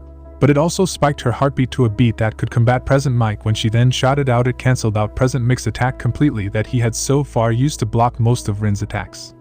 But now they made it through. And he was hit. A single scale sliced his left jacket sleeve. And the attacks just kept coming. And with Kyoka being able to nullify Present Mike's weakest yells, ones he was forced to use to not hurt the kids too much, he was forced to dodge attacks. But he was a hero and he knew what he was doing, most of the time. Present Mike this time jumped up as high as he could and yelled downward, which created a sound blast that kicked Rin and Subiraba of their game. The next solid air wall was misplaced, causing Rin to fall against it and trip, which gave Present Mike time to get back to the gate. He then started doing short yells. "Ah!"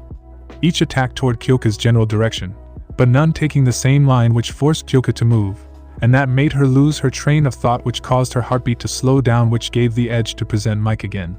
"You did well, kid, but you're outmatched. It's like a garage band against the Beatles."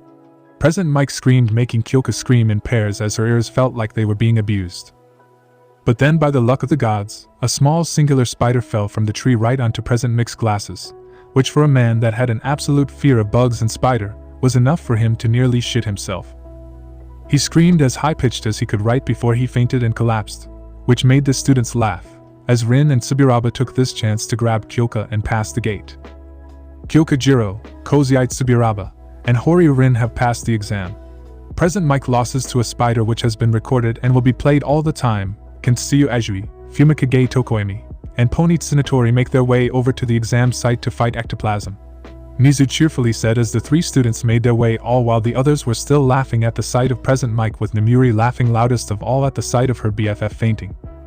Tokoemi, Tsuyu, and Pony were making their way toward the exam site in silence. Tokoemi never spoke that much himself, and while Tsuyu wasn't one to talk a lot, she also never forced the conversation. Pony, however, did like talking. She just wasn't the best at Japanese, which made it hard to talk with new people. When they arrived at the exam site going to fight ectoplasm, they saw he was already waiting. But he wasn't alone. There were half a dozen clones already standing at the ready with them, starting right as they entered. "Horn cannon," Pony called out as he placed both her pointer fingers on the side of her head and fired out her two horns toward a nearby ectoplasm, something that ectoplasm had no trouble kicking out the way. Dark Shadow flew up Tokoemi's chest, going high, right as Tsuyu jumped up high. Dark Shadow went in her path, allowing her to kick of Dark Shadow downward, where she landed a spinning downward heel kick right onto ectoplasm's right collarbone, destroying the clone. "Fumi," she called out as she moved her tongue, which was enough for him to understand he needed to reposition, which he did, as he jumped and Dark Shadow pulled him toward that side, right as a clone of ectoplasm gave a sweep kick. Tsuyu and Tokoemi began working in perfect harmony. They shared a few words between them, while knowing what to do, as Pony began walking next to them, fighting seemingly on her own, as she couldn't understand Tsuyu and Tokoemi that well. She tried to work with them as well as she could, but they were just out of sync. Tokoemi and Dark Shadow moved as if they were mentally talking with Tsuyu, to give her a springboard. But it was like they ignored Pony. Sometimes her attacks were blocked by Dark Shadow and Tsuyu. It became horrible for Pony. A little earlier. Why did those team up? Why do you think, Miss Kendo? Namuri said, with Kendo thinking about it, but as far as she knew, there's nothing they needed to work on. She only really knew Pony, and she only needed to work on her Japanese. It's their communication, Shinso said, with Namuri clapping. Golden Star, yes, with Miss America, it's a clear fault. She just doesn't know how to speak Japanese perfectly, which will make it hard. And Miss Ajui and Mr. Tokoemi know how to act without talking, which if they don't fix, that will cause problems for anyone they work with, Namuri said, with Tetsu raising his hand. But ma'am, is perfect teamwork not exactly what we should strive for? Yes, Tetsu, teamwork is extremely important, but that would require the full team. If they don't work Pony into their teamwork, it will cause problems. Back to the present. I see what you mean, ma'am, Tetsu said as it became really clear that it was a problem. So far the only teamwork they had shown was then Azui helped Pony to reach the next level. For the rest it was nothing. Pony however did show that she could handle herself.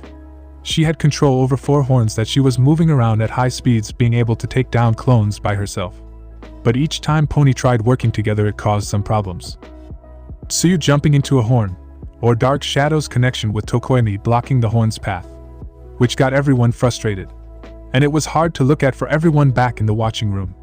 To see the connection between Tsuyu and Tokoemi that most people could only dream of was now causing them so much trouble, because as they had shown once on accident, Tsuyu could jump off Pony's horns, which could give any pro trouble.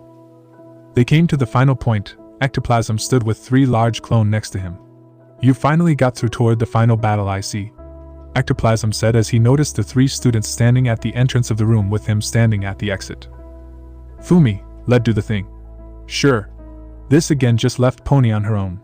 Tsuyu jumped with Dark Shadow pushing her forward, with her tongue wrapping around Tokoemi, as she flicked him forward with him used Dark Shadow to soften his landing. As soon as Tokoemi landed he shot out Dark Shadow to fight Ectoplasm, with Tsuyu shooting out her tongue to push Ectoplasm off balance. As well as Tsuyu tried to push through, but the larger Ectoplasm had no trouble fighting her off. Pony from still at the gate, started firing off horns. With her taking down a single larger Ectoplasm on her own, Pony was angry. She wasn't working and didn't know the right words to say. They needed to work together, and because of her frustrations it only became harder to tell them. Tsuyu was kicked away by Ectoplasm rather hard, which made Tokoemi lose his cool a little. Tsu! He screamed as his girlfriend received a powerful kick which got Dark Shadow's attention, only to then be kicked away, which gave Pony some time to shine. She used one horn to catch Tsuyu on her belt. She then also shot a horn through the back of Tokoemi's cloak, before then jumping on 2 of her horns, as she flew them through the gate. In the end, winning the exam for her team. Team Pony Tsunatori, Fumikage Tokoemi, Tsuyu Azui have passed the exam. My applause to Miss Tsunatori for her great ending. Now if Yuga Oyama, Toru Hagakure, and Ibara Shiosaki could make their way to Fight 13. Best of luck, students. Nizu cheerfully said through the mic as the 3 students made their way out toward the exam, all talking about how they would handle things exam the best way possible. While this was going on, Momo spoke up. Guess we are the final 3 groups. She looked at the remaining students that had yet to fight, which were herself, Kendo, and Robin, along with Ida Todoroki, Bakugo, Kaminari, as well as Shishida, Manga, Shinso, Juzo, and Bando. Who will team up with each other. I don't give a shit, I just want to blow some shit up, Bakugo said with a spark popping out his palm. But the 3 students made their way in. They were ready to fight. Let's start. Toru cheered, with Ibara giving a singular nod and Aoyama giving an wee. Aoyama fired a laser at 13, who used her quirk to suck everything in before it could touch her. Ibara then sent out her vines again, standing no chance against 13's quirk. Toru however couldn't do anything. While she had some extra quirk lessons with Nizu about her quirk, she couldn't do anything yet. Hell, she wasn't even able to turn visible yet. But now she could do nothing but waste time. She was unable to get close because 13 was blocking the way out with her quirk.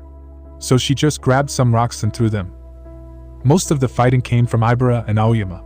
Well, not really fighting, as Ibara hated fighting. She was going for the capture. She kept trying to wrap her vines around 13, trying to get a hold of her to safely grab her to aim her arms toward nobody. All while Aoyama was trying to fire a laser over and over again, to hopefully hit once. But 13 was holding back a lot. She was at the moment using one hand, but she had her second hand as well that she could use if the need would arise, which at the moment wasn't needed. But all while this was happening, Toru was yelling at herself for being useless. Hell, once or twice 13 didn't even block the rocks she threw, which gave Toru just a feeling of uselessness.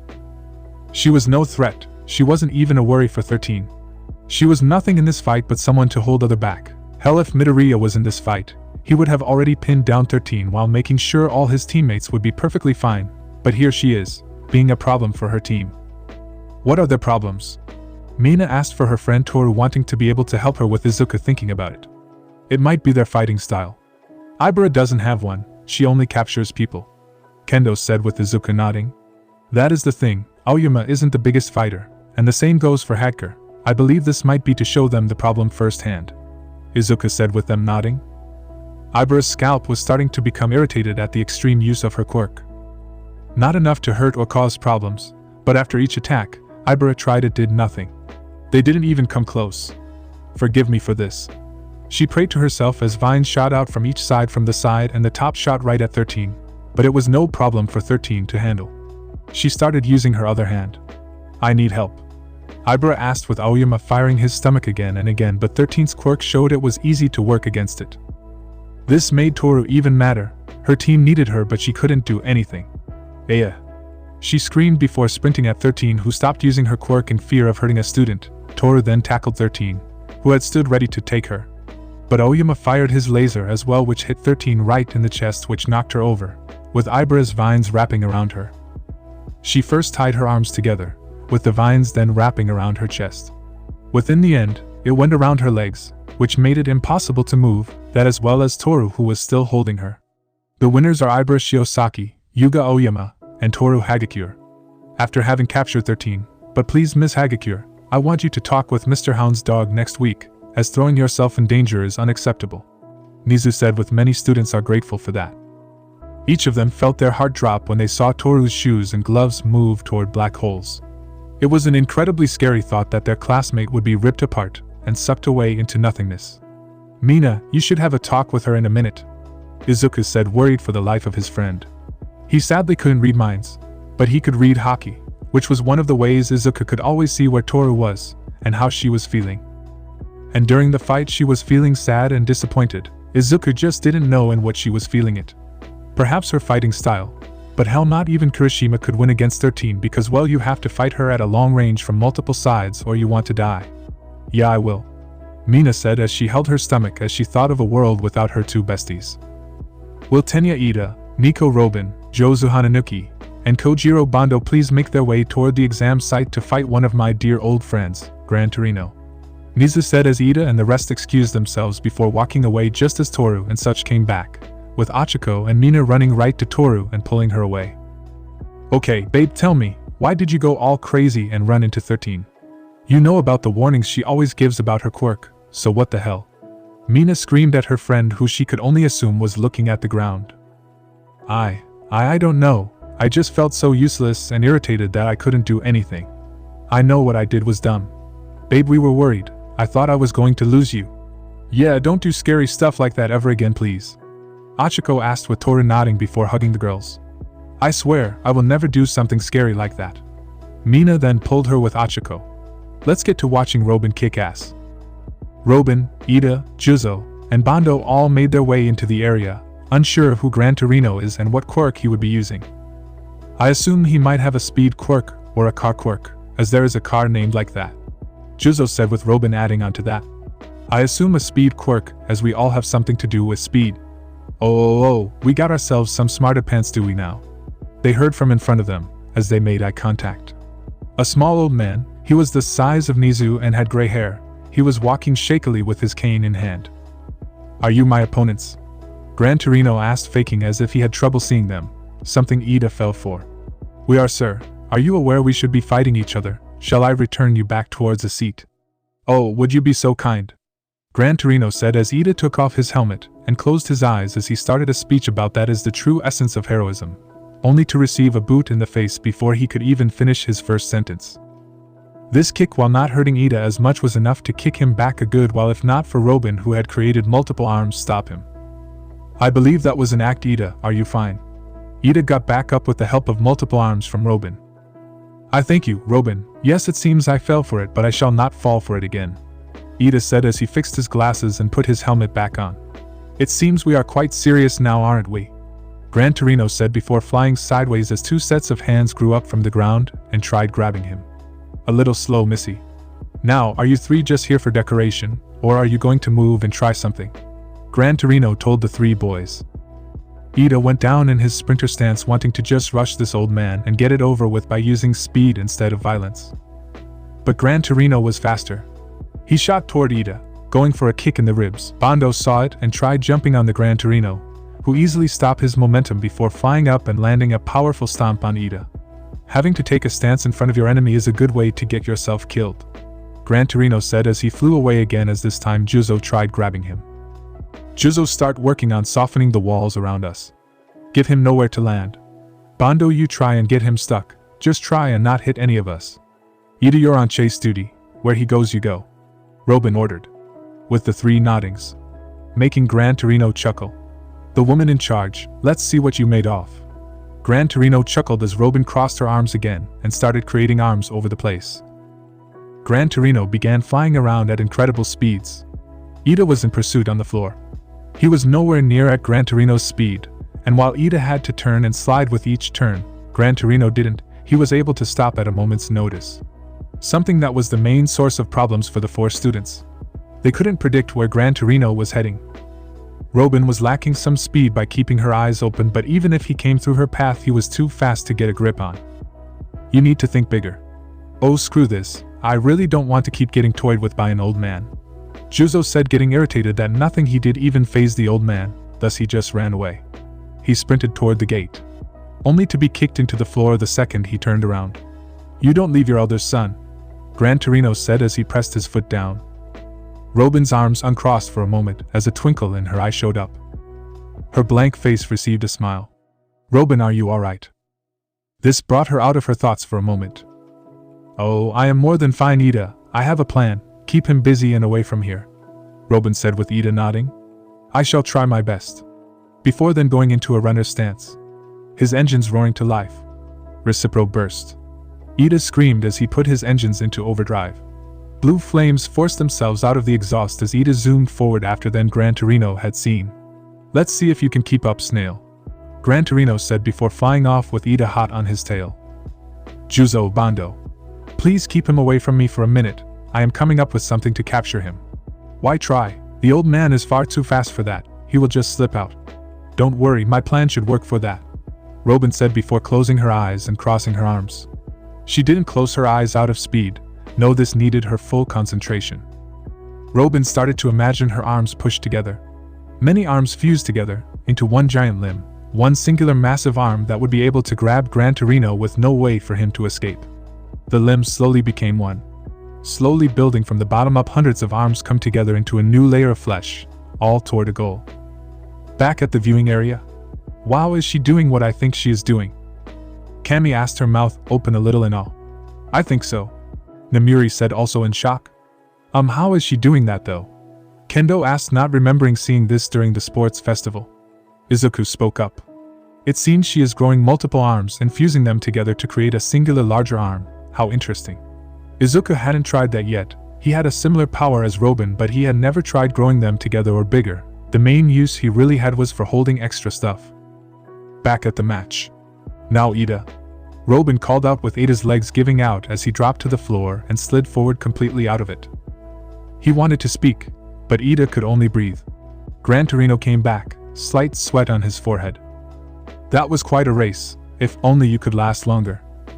Gran Torino said he was faking his confidence, to hide true surprise at the speed of the young boy. Only then, as he was breathing to fuel his quirk more, to be grabbed by two massive arms.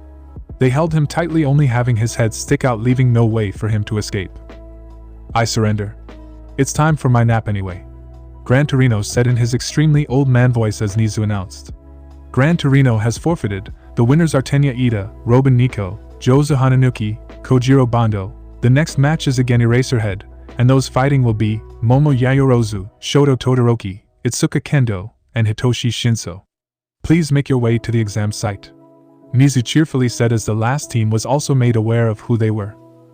Guess we are the last team, Kaminari said as he looked at Bakugo, Shishida, and Manga. And the only teacher not yet to fight is All Might, Shishida said with Bakugo smirking.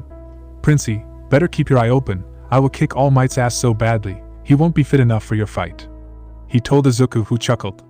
That would just make me grateful. Izuku chuckled out as he also realized he was going to have to fight rather soon. The door for the exam site was opened and the four students saw a large massive city with Izuku crouched down on one of the cable towers on the wood. He was staring at them without the use of his quirk. So how are we going to do this? Shinso asked with Kendo looking toward Momo. Why are you looking at me? He is your teacher. Well, first, We need to be aware of why we are facing him, that way we know the weakness he will try to exploit. It's our quirks, Shoto said right after, with Kendo asking why we don't have similar quirks. But we all use our quirks a lot when fighting, Shoto said with their understanding. It made perfect sense. They were fighting the one hero that basically told quirks to fuck off. Well, standing around won't help. Hey Eraserhead, has the match started already? Shinso screamed at him, only for Aizawa to chuckle as he stood up. He then jumped down into the street below, making them all lose him. Fuck, let's sprint for the gate. There is no way we could win this. Kendo cussed before they all began running. We should split up. As well, that way he can't fight all of us. Wait, let's first do this, Momo said as she ran into a building with the following. Todoroki, please close us up. Sure. He stomped his foot down. I shot out, blocking the doors and windows. So we are stuck, now what? Shinso asked, with Momo pulling her bathing suit apart from a little before dropping out multiple skates as Shinso and Shoto turned their hands as soon as possible as Kendo forced them. Now we should be faster, Momo said, with Shoto asking for a scooter. I could still use my ice without getting too stuck. Oh, of course, I didn't think. Sorry. Momo began, feeling she failed a little before Shoto stopped her. You're fine, Yayorozu. This will save us time in the long run. Yeah, and it's fun. I haven't used skates in forever, Kendo said with a smile as he happily put on the skates, with Shinso just nodding and humming, with Shoto now having a scooter and the rest wearing their skates. Shoto used his fire to burn the ice away, with Aizawa standing above the door waiting for them. He expected them to run out. He really didn't expect to see them all on wheel rolling down at high speeds. Momo was the first to spot him. Behind us, quickly. They took the signal as they shot out each in a different direction. He jumped after them, but a small clank took his notice as he looked down and saw a flashbang inside a Russian toy. He quickly covered up, nullifying the flashbang blinding effect, but his ears were still ringing, giving him no sound cue as to where the students had gone. And the students were gone. Shoto had stopped pedaling as that wasn't as fast. He had just placed his foot on the back with his heel raised and started blasting fire out of it, propelling him forward, as well as being a super fun experience. The others, however, were just skating toward the gate, hoping to quickly win this. But as they came into the line of sight, Aizawa was already waiting there. He was in front of the gate. Wasteful, should have kept 2 or so behind to keep me busy. Isn't needed, Shoto said as he placed his foot down trying to shoot ice, but Aizawa had stopped him with his quirk. He also threw his scarf at Kendo, hitting her wheels, making her crash into the ground. He pulled his scarf back and did the same to Shinso, who was a little repaired as he went to roll, at the same time lowering the damage he took as he fell. Momo, however, had prepared herself. She created herself a bow and arrow and fired it right at Aizawa. With her speed, it had no chance of hitting him, but it did make him dodge it and throw his scarf to Shoto and wrap it around his head, before trying to look at Momo and blocking her quirk, only to realize he needed to move. He barely jumped out of the way of a Momo that was wearing a rocket pack and flew past him through the gate, only to crash into a large pillow she created herself just before impact. Ha! Eraserhead has failed. Momo Yayorozu, Izuku Kendo, Shoto Todoroki, and Hitoshi Shinso have passed the exam. Kankatsuki Bakugo, Denki Kaminari, Juroda Shishida, Manga Fukiadashi, please make their way to face All Might, Nizu said as the others went. Momo and the others made their way before the fight began, with Kirishima asking the question everyone wanted to know. How did you think of that sick move, Yamamo? Momo looked embarrassed. She looked down and pressed her index finger together as she spoke in a soft voice. I might have seen Midoriya watch something with Mina and Eri, and it gave me the idea. Wait, you mean Jackass? Ha, Momo, that is awesome. Mina laughed before everyone joined the laughter. It only stopped as the match began. A little before the match starts, the 4 students that were going to fight against All Might just walked out of the watching area. Each of them was rather nervous at the thought of having to fight the number 1 hero, a man at the top of Japanese heroism and maybe even the world. All while they were first-year students.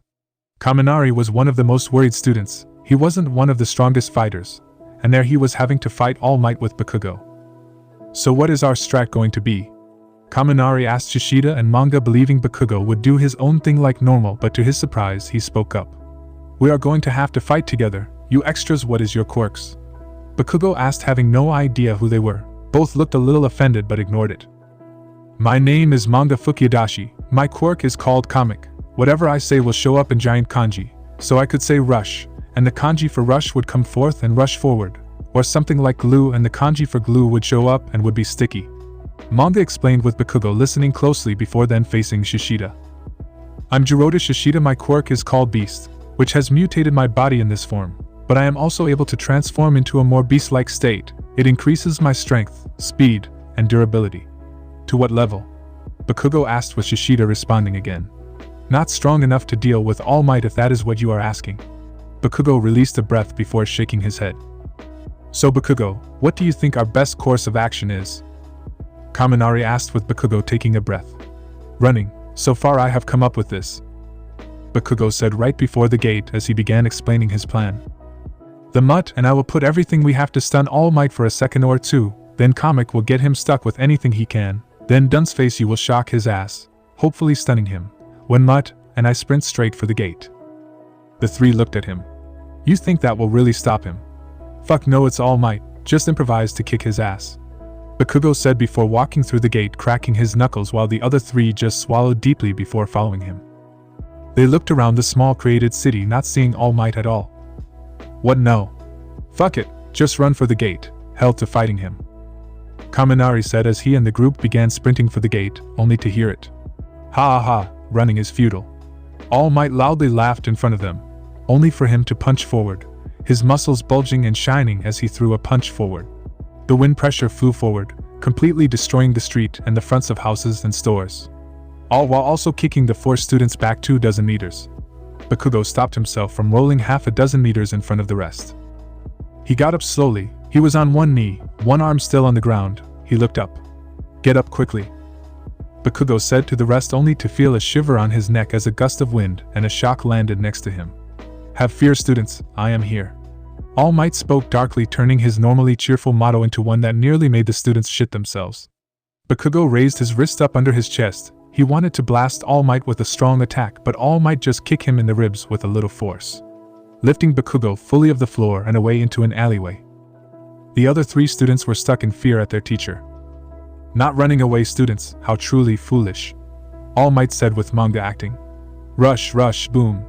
The words rush came forward twice, hitting All Might like a train, moving him back 5 feet with each hit before a large explosion happened right in front of All Might, who just tanked the hit.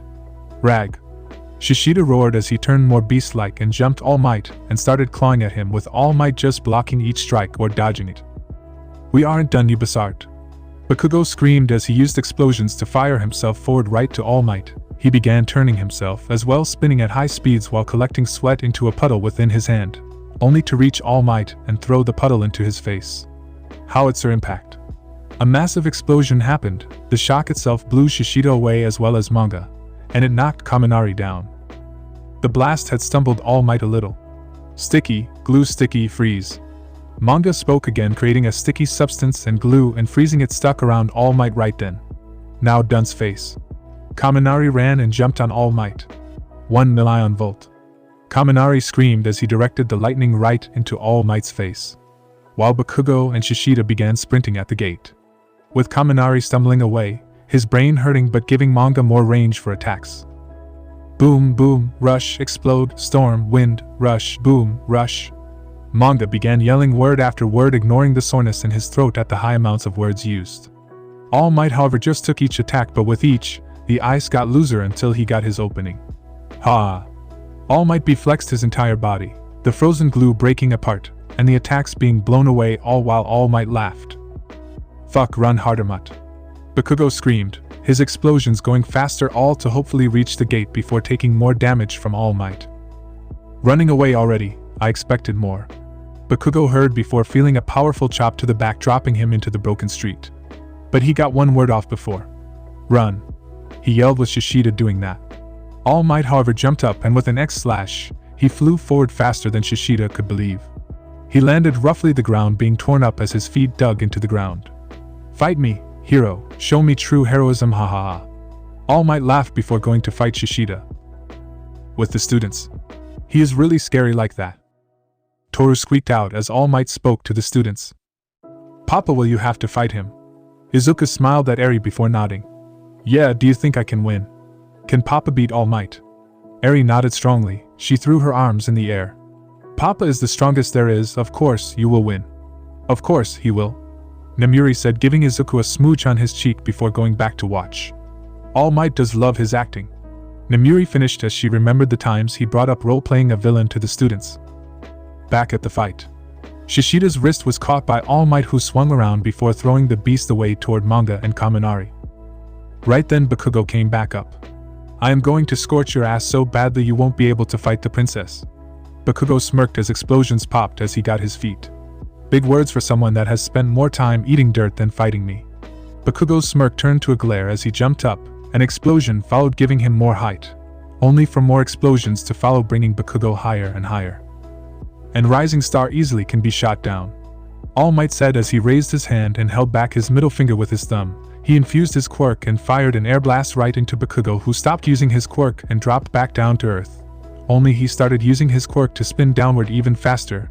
He aimed both his gauntlets right at All Might, and 5 meters above All Might Bakugo threw his super move. Zar Bomb. Bakugo fired both his gauntlets off right onto All Might, who had to take it, but the attack was powerful. It pushed All Might into the ground, forcing him onto a knee. While it negated the fall damage, it dislocated both of Bakugo's shoulders, but he fell to the floor. Ah! Bakugo screamed as both his arms flan around. He landed hard as he gritted his teeth, but he was still trying to get back up, trying to fight All Might again. But All Might was not allowing that. He shot back behind Bakugo, and he pressed down on a nerve clump in Bakugo's neck, knocking him out completely, and then with super speed All Might caught him and placed him near the gate swiftly as to not hurt him too much, only to return to fight the remaining 3 who were moving fast together. As All Might fought, Shishida Manga grabbed Kaminari. You good? And I need power. Get me Lampose. Kaminari got out with Manga understanding him. He dragged him toward one, right as Shishida was thrown toward them. Yo, sure, help us open this. Shishida, due to his beast skin, didn't get that hurt from the throw, so he came to their aid. He used his claws to rip open the small door. Kaminari quickly stabbed the power cable with some metal, which shocked him. This action scared the 2 students from 1B, but Kaminari felt great. Oh, I am back, baby. Would that feels strange? Kaminari felt as if he was given new life, like a pure form of adrenaline was pushed into his veins while he was snorting cocaine and speed. Let's fuck him up big time. Kaminari yelled with new energy as he began making his way to All Might, with Manga and Shishida following behind him. They reached him right as he came back. Bakubro did some good work. Guess it's my time to shock the world, Kaminari said, as he walked to All Might. Going for a new light show won't work, All Might said with Kaminari laughing. I know, but this will make you ecstatic. Kaminari stood right in front of All Might, who was intrigued and acting like most cocky villains. Give it your best shot, Zappy. Kaminari smirked as he aimed his hand down with his other hand on his wrist. He focused his power on his wrist. 2 million volt shock burst. Kaminari screamed before the lightning disappeared right as he palm hit All Might's abs, not hurting him one bit. This. A failure. Nope, a delay. All Might lowered his guard just a little as he believed the attack was a failure, only for a powerful surge of pure electricity just hit All Might in the stomach, shocking him hard. While Shishida went on all fours in his most beast-like state to run fast, going straight for the gate, as All Might wasn't hurt, but he was out of it, and Kaminari was turned stupid as his brain was completely fried, drooled down his chin as he had a dumb smile, while also hugging All Might's leg, keeping him stuck. Juratura Shishida has escaped the exam site. All Might failed. Juratura Shishida, Manga Fukiyodashi, Denki Kaminari, and Katsuki Bakugo have passed the exam. Please stay with Bakugo and Kaminari until one of the recovery robots can bring them here. Next fight will happen in approximately 10 minutes. Can Prince Izuku Midoriya please ready himself in order to fight? Snipe, Hound Dog, Cementos, Power Loader, Vlad King, Mr. Principal, Present Mike, Ectoplasm, 13, Gran Torino, Eraserhead, All Might, Mirko, Ryukyu, Miss Joke, Mount, Lady Endeavor, Best Genist, Hawks, Edgeshot, Kamui Woods, and Gang Orca. I wish you the best of luck, Nizu announced before making himself ready for the fight in question. Guess I'm up next. Wish me luck, Izuku said with a smirk as he walked away, going to ready himself apart from the rest, allowing them to talk with each other about the fight. Good luck, Papa, Eri yelled with a smile. Man, I hope my Brodia will be able to win this. Well, what do you guys think? You have known him the longest, Kendo asked his class, with all of them looking at each other, before looking at Nemuri, Achiko, and Mina. I do believe he wins. If not in the fight itself, he can turn into a being that is able to move at light speeds, and while All Might and Mirko are fast, they can't match that, and Shota can't keep his eyes open forever. Namiri said with Achiko and Mina nodding. We will have to see. But my money is on the prince. That fight against the Prince of Africa was incredible. Away said, unsure if that was his top or if he had more secrets. Bakugo was brought to Recovery Girl. He woke up in pain, but his first words were, "Did he already fight?" Bakugo clearly had one thing on his mind right as he woke up. "No, dearie." Mizu gave a 10-minute break for everyone to get ready. "Here, let me fix you up and you can go watch. But this will hurt." Recovery Girl then popped both his arms into the sockets, making Bakugo groan loudly before she kissed him on the forehead, making the pain go away. "Thanks," Bakugo said as he got up. His arms were still sore, but he needed to see that fight. Bakugo walked into the viewing area, his arms still sore as he entered. "Hey Baku bro, are you good?" Kirishima asked with Bakugo scoffing. "Of course I am good. Did you really think All Might could do anything to me? Didn't he dislocate your arms and knocks you out?" Bakugo scoffed again. "He didn't do anything to me, I did that. He just got lucky with that last hit. If I didn't hurt myself that much I would have kicked his ass." "I thought you looked really cool," Eri said with a smile, with Bakugo holding back a smile.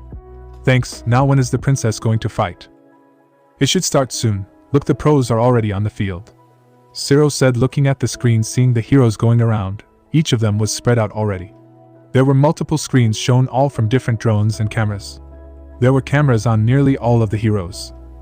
The first group of heroes was the ones that stayed in the main street. They were aimed to face the prince head on. In front were All Might, who was at the back, Cementos, Vlad King, Ectoplasm, Gran Torino, Endeavor, Mirko, Ryukyu, Gang Orca, Hound Dog, Miss Joke, and Mount Lady.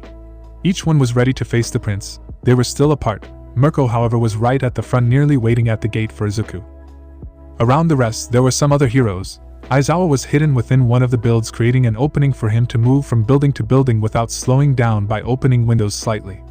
Present Mike was near the edge. His plan was to force Izuku forward into the group of combat-focused heroes.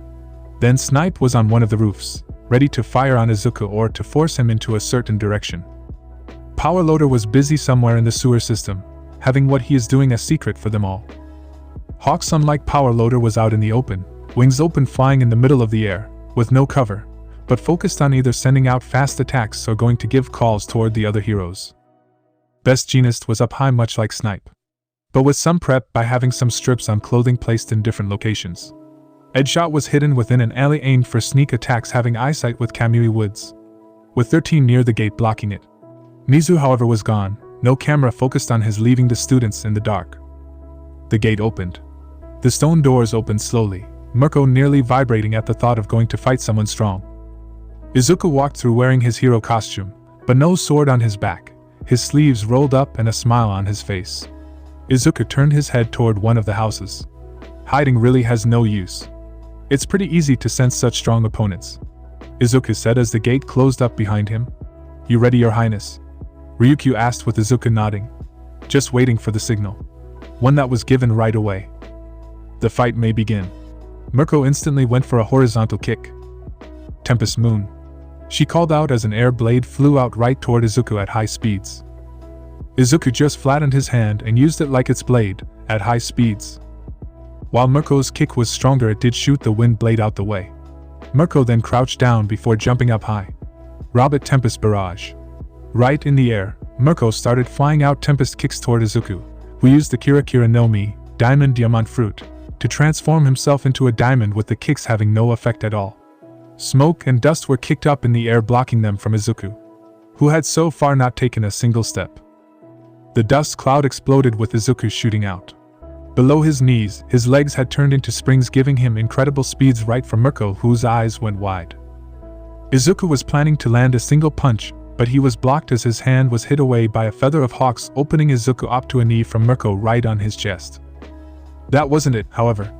Edgeshot also came in. He folded himself thin, aiming to hit Izuku. Not wanting to really hurt him, Edgeshot was planning on punching him, but right as he was close, Izuku's legs turned back to normal before Edgeshot punched him. That wasn't it. Snipe fired 6 shots into Izuku as well, and Mirko had turned the knee into a front kick, flying Izuku back right into the gate. "How easy, don't hold back now." Rumi screamed, smirk on her face, wanting a fight, and not this. "Let's just finish this." Present Mike ran toward Izuku right in front of him. he was stuck in the gate. Or so Present Mike believed. When he reached the gate, he was Izuku waiting on him. Izuku has first used the gum fruit to block damage, but now he was using something else. Right in front of Izuku, a bubble was created. Izuku used the Nagi no Mi, calm fruit, to create a bubble of no sound, blocking out all sound. Izuku jumped forward, having stopped Present Mike's greatest weapon. He went right for an open palm strike on the chest, before blocking a left hook from Mike with his elbow before using the elbow to strike Present Mike in the neck. Izuku then aimed for a spinning back kick, trying to land it in the ribs, but Izuku had to stop it and jump back. And a large water balloon landed right where he stood. He looked around. Hello? Nizu stood on top of a large robot. It looked like a large turtle with two large cannons within its shells, as well as the water balloon cannon in its mouth. Don't tell me. Oh yes, you should know this is fresh seawater, according to Nomuri, even more effective in numbing you. Izuku smirked and sucked his teeth. Let me guess, you're going to weaken me while they block me from destroying that toy. Not only that. Nizu then lifted his radio. Now please. Before all around the area came multiple sprinklers, instantly wetting the floor and the area. Izuku, however, jumped high. He used Haki to slam his hand stuck into the gate. Hiding doesn't save you, Hawks said, sending feathers right for Izuku. Izuku used Haki on his other hand, blocking the feathers. Then dropped, allowing the water to weaken him slightly. But right as he got his feet on the ground, he crouched down and placed a hand on the floor. He had already started using a different power. The Hi no Mi, Ice Fruit. Ice Age. Izuku said, turning the seawater against the heroes who accepted the water. Within a millisecond the ice grew out. And pure solid as it froze everyone in place. The large robot that was completely filled with water was just a block of ice, its strength completely working against him. The sprinklers as well completely frozen, now looking like spiky ice flowers. Izuku got up, releasing a deep breath now visible due to the temperature change. Sorry if it's a little chilly, but I aim to win. Izuku dashed forward using Saru right next to Present Mike, where he landed a powerful neck strike using the same clump of nerves All Might had used against Bakugo. Then again jumping forward now toward Mirko, wanting to knock her out as well. It was stopped by a large foot stomping down, nearly crushing him. But he was able to dash back. Sorry, not into being stepped on, Izuku said, aiming to throw the women a little of their game, but it had to seem Nomuri again warned them about it, and they just flirted right back. Now here I thought we could experiment a little, Yui said before stomping toward Izuku again, who was still using the ice powers, but it crushed Izuku. Oh fuck, you killed him, Kamui said worriedly, with you completely freaking out. I didn't mean to kill him, fuck, I am gonna be executed now. Nope, but you will be knocked out, Izuku said from behind you, who had shrunk down to her normal height. Izuku placed her in a sleeper hold from behind, scared her, and due to shock she didn't use her quirk and tried clawing at Izuku. The other heroes wanted to attack back. Izuku used his Haki and sight to read each of their intention to attack and aimed you in front of that, only for a couple seconds however, as you was quickly knocked out. Izuku laid her down gently, before jumping towards someone else, not intending to use a human shield. He shot toward Nizu with Saru. Oh, I give, Nizu said, knowing all too well he wasn't a fighter. Izuku still wrapped some tap around him before Izuku dropped down from the side, blocking his view from Aizawa, where he the Mera no Mi, Flame Fruit, right as Endeavor came forth. Jet Fist. The punch went through Izuku's chest, Endeavor's hand sticking through to the robot, destroying it. Izuku however grabbed Endeavor by the head and gave Endeavor a headbutt, pushing him back. Fire Fist. Izuku yelled out with nothing happening as he punched, knowing it was Aizawa's work. Izuku tried grabbing a piece of rubble, only to jump away as Merc and Ryukyu landed right on him if he had not jumped forward. While I love spending time with you beauties, I really want to get this over with, Izuku said, having to rely on skill. He stepped into Mirko's personal space. She went right for a kick. Izuku ducked and grabbed her, one arm under her kicked leg and the other around her waist, both linking behind her. Sorry about this, Izuku quickly said before slamming Mirko down on the floor hard, hitting her back to the ground, taking the air out of her. Izuku tried finishing it, but he was smacked by Ryukyu's tail into a building, where he was then tied down by Best Jeanist. Surrender peacefully. We know that won't happen, and I really hope Recovery Girl can fix this, Izuku said, using the Pika no Mi, Glint Fruit, and fired beams of condensed light right at Best Jeanist. Hitting him in the leg and arm, piercing both, stopped the use of his quirk. He then moved with light speed right for Aizawa, who he kicked right out the building right into Mirko. They landed hard, both knocked out by the light speed kick and the body landing on them at light speed. Izuku stopped the use of the glint and went to transform into his hybrid dragon form. He took Ryukyu on, who was in her full dragon form. Jet Fist. Endeavor shouted as he punched forward his hand, firing out flames right for Izuku, who crossed his arms to protect himself, only to have to deal with a tail strike from Ryukyu again, which kicked him back a good couple of meters, where he started laughing. Ha ha ha ha ha ha ha ha ha ha ha. Izuku could barely think as he was under the influence of Miss Joke's quirk. Viewing area? He is having it rough, Sato said as Izuku was fighting. Yeah, he is holding back to not hurt them too much. Namuri said, seeing all too well he was holding back. Even the powerful kick he used on Aizawa wasn't a full kick, as that would have broken nearly everything. But from the look of him, he could still perfectly move and walk around, if he wasn't sleeping. I really just hope he isn't going to get that hurt, Achiko said, worried that Izuku might get really hurt. Don't worry, dearie, if he gets too banged up, I can always help him out. By the look of Best Jeanist, I will for once have to work for my money, Recovery Girl said with Namuri speaking. I know, such an effort. Before both kept watching. That's it, guys. Thanks for watching and supporting us. See you in the next part.